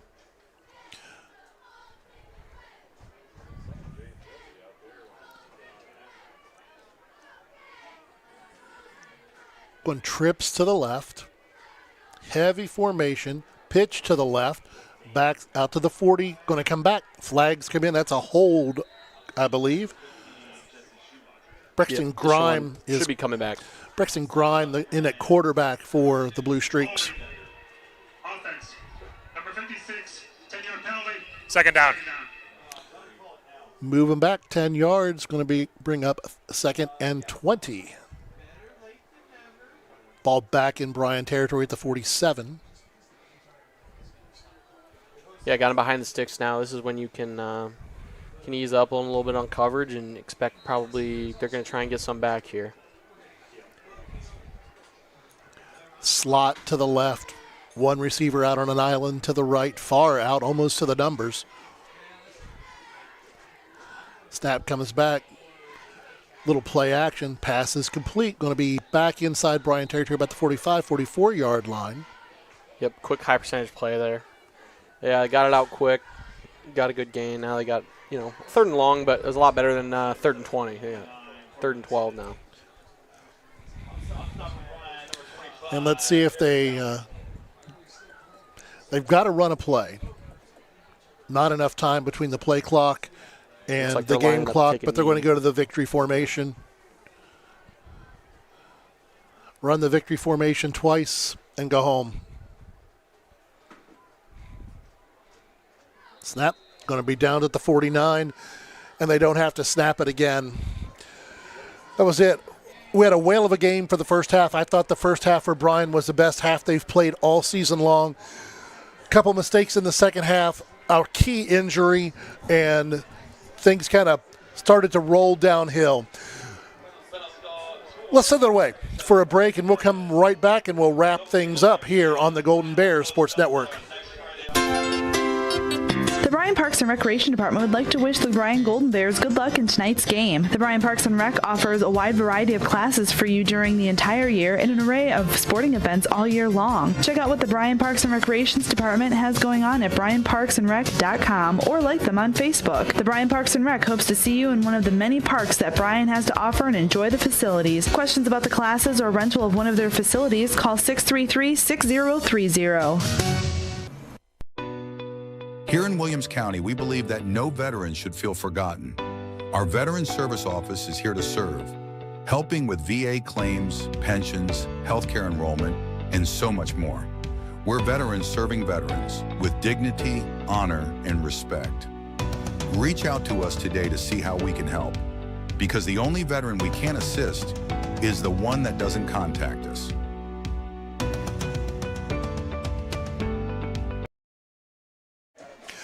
Welcome back here to Golden Bear Stadium, your final tonight.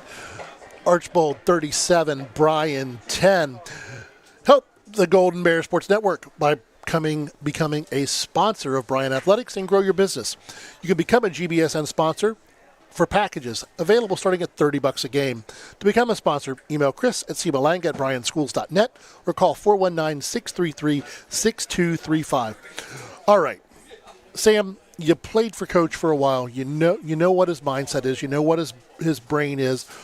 What's going to be his words to the team after tonight going into next week as they close down the season?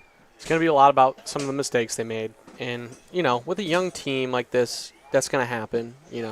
Tonight it hurt them a lot. But next week you got a team coming in and you know what their game plan is. It's the same it's been for years. I mean, I played them for 4 years and it was the same every time they come and played.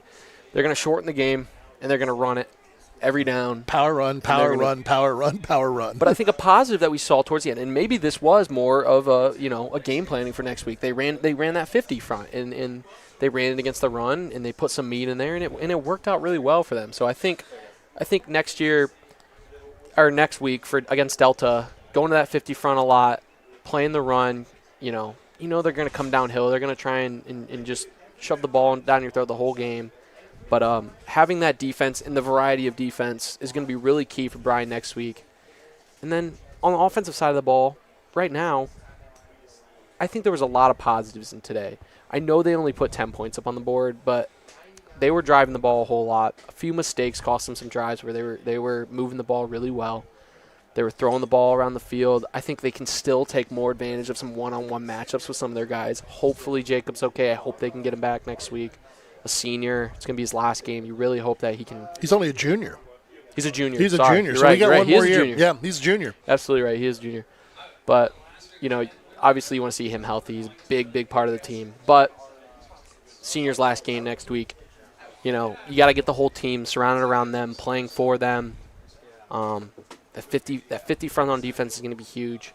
And then just continuing to establish a two-phase offense like they did tonight against a really good defense. I mean, they let up 16 points a game. They ran the ball pretty well. I think they saw a lot of positives. They're going to have film tomorrow. They're going to get a lift in. Hopefully they don't beat up on themselves too much for what the final score ended up being because they played really hard tonight. And that's what I think. I think that,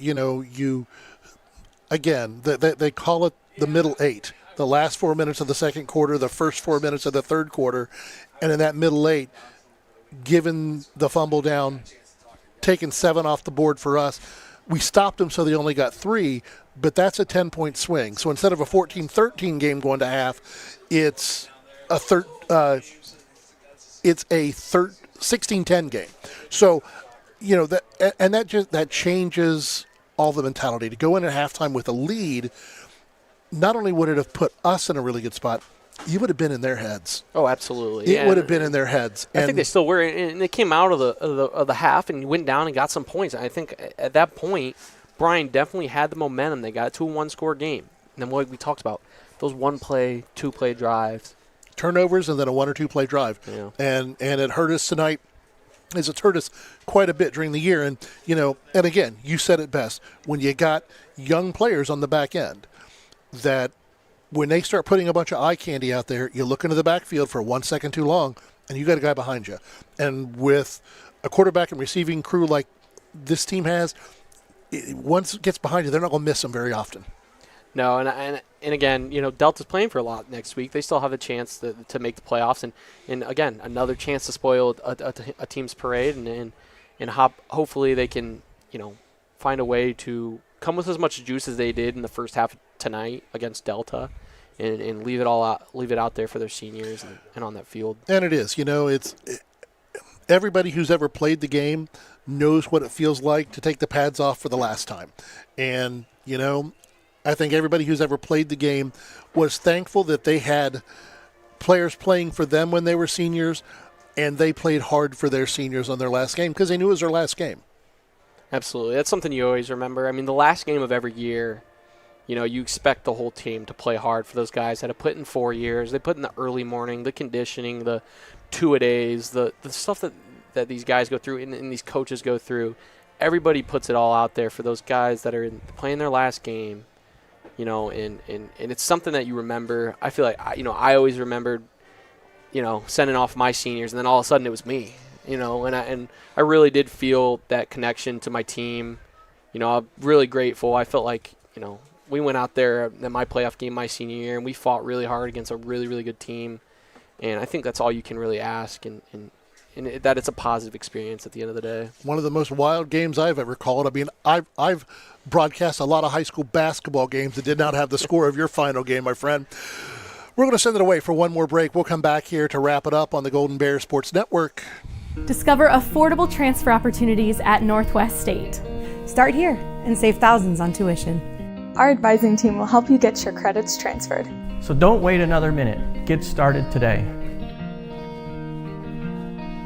This community is more than a place. It's where we celebrate victories and where we lean on one another in times of loss. At Oberlin-Turnbull Funeral Home and Crematory, we're proud to be rooted here, serving with care and compassion when it matters most. Oberlin-Turnbull Funeral Home and Crematory, family owned, family focused. The Bryan Athletic Boosters would like to wish all the student athletes the best of luck in all their sports this year. The Boosters are proud of your commitment to becoming Bryan built. It takes a lot of time and dedication to play sports and be the best student you can be at the same time. Good luck this year. The Bryan Athletic Boosters would also like to thank all of their corporate and individual patron supporters this year as well. It takes everyone to make a community and to become Bryan built.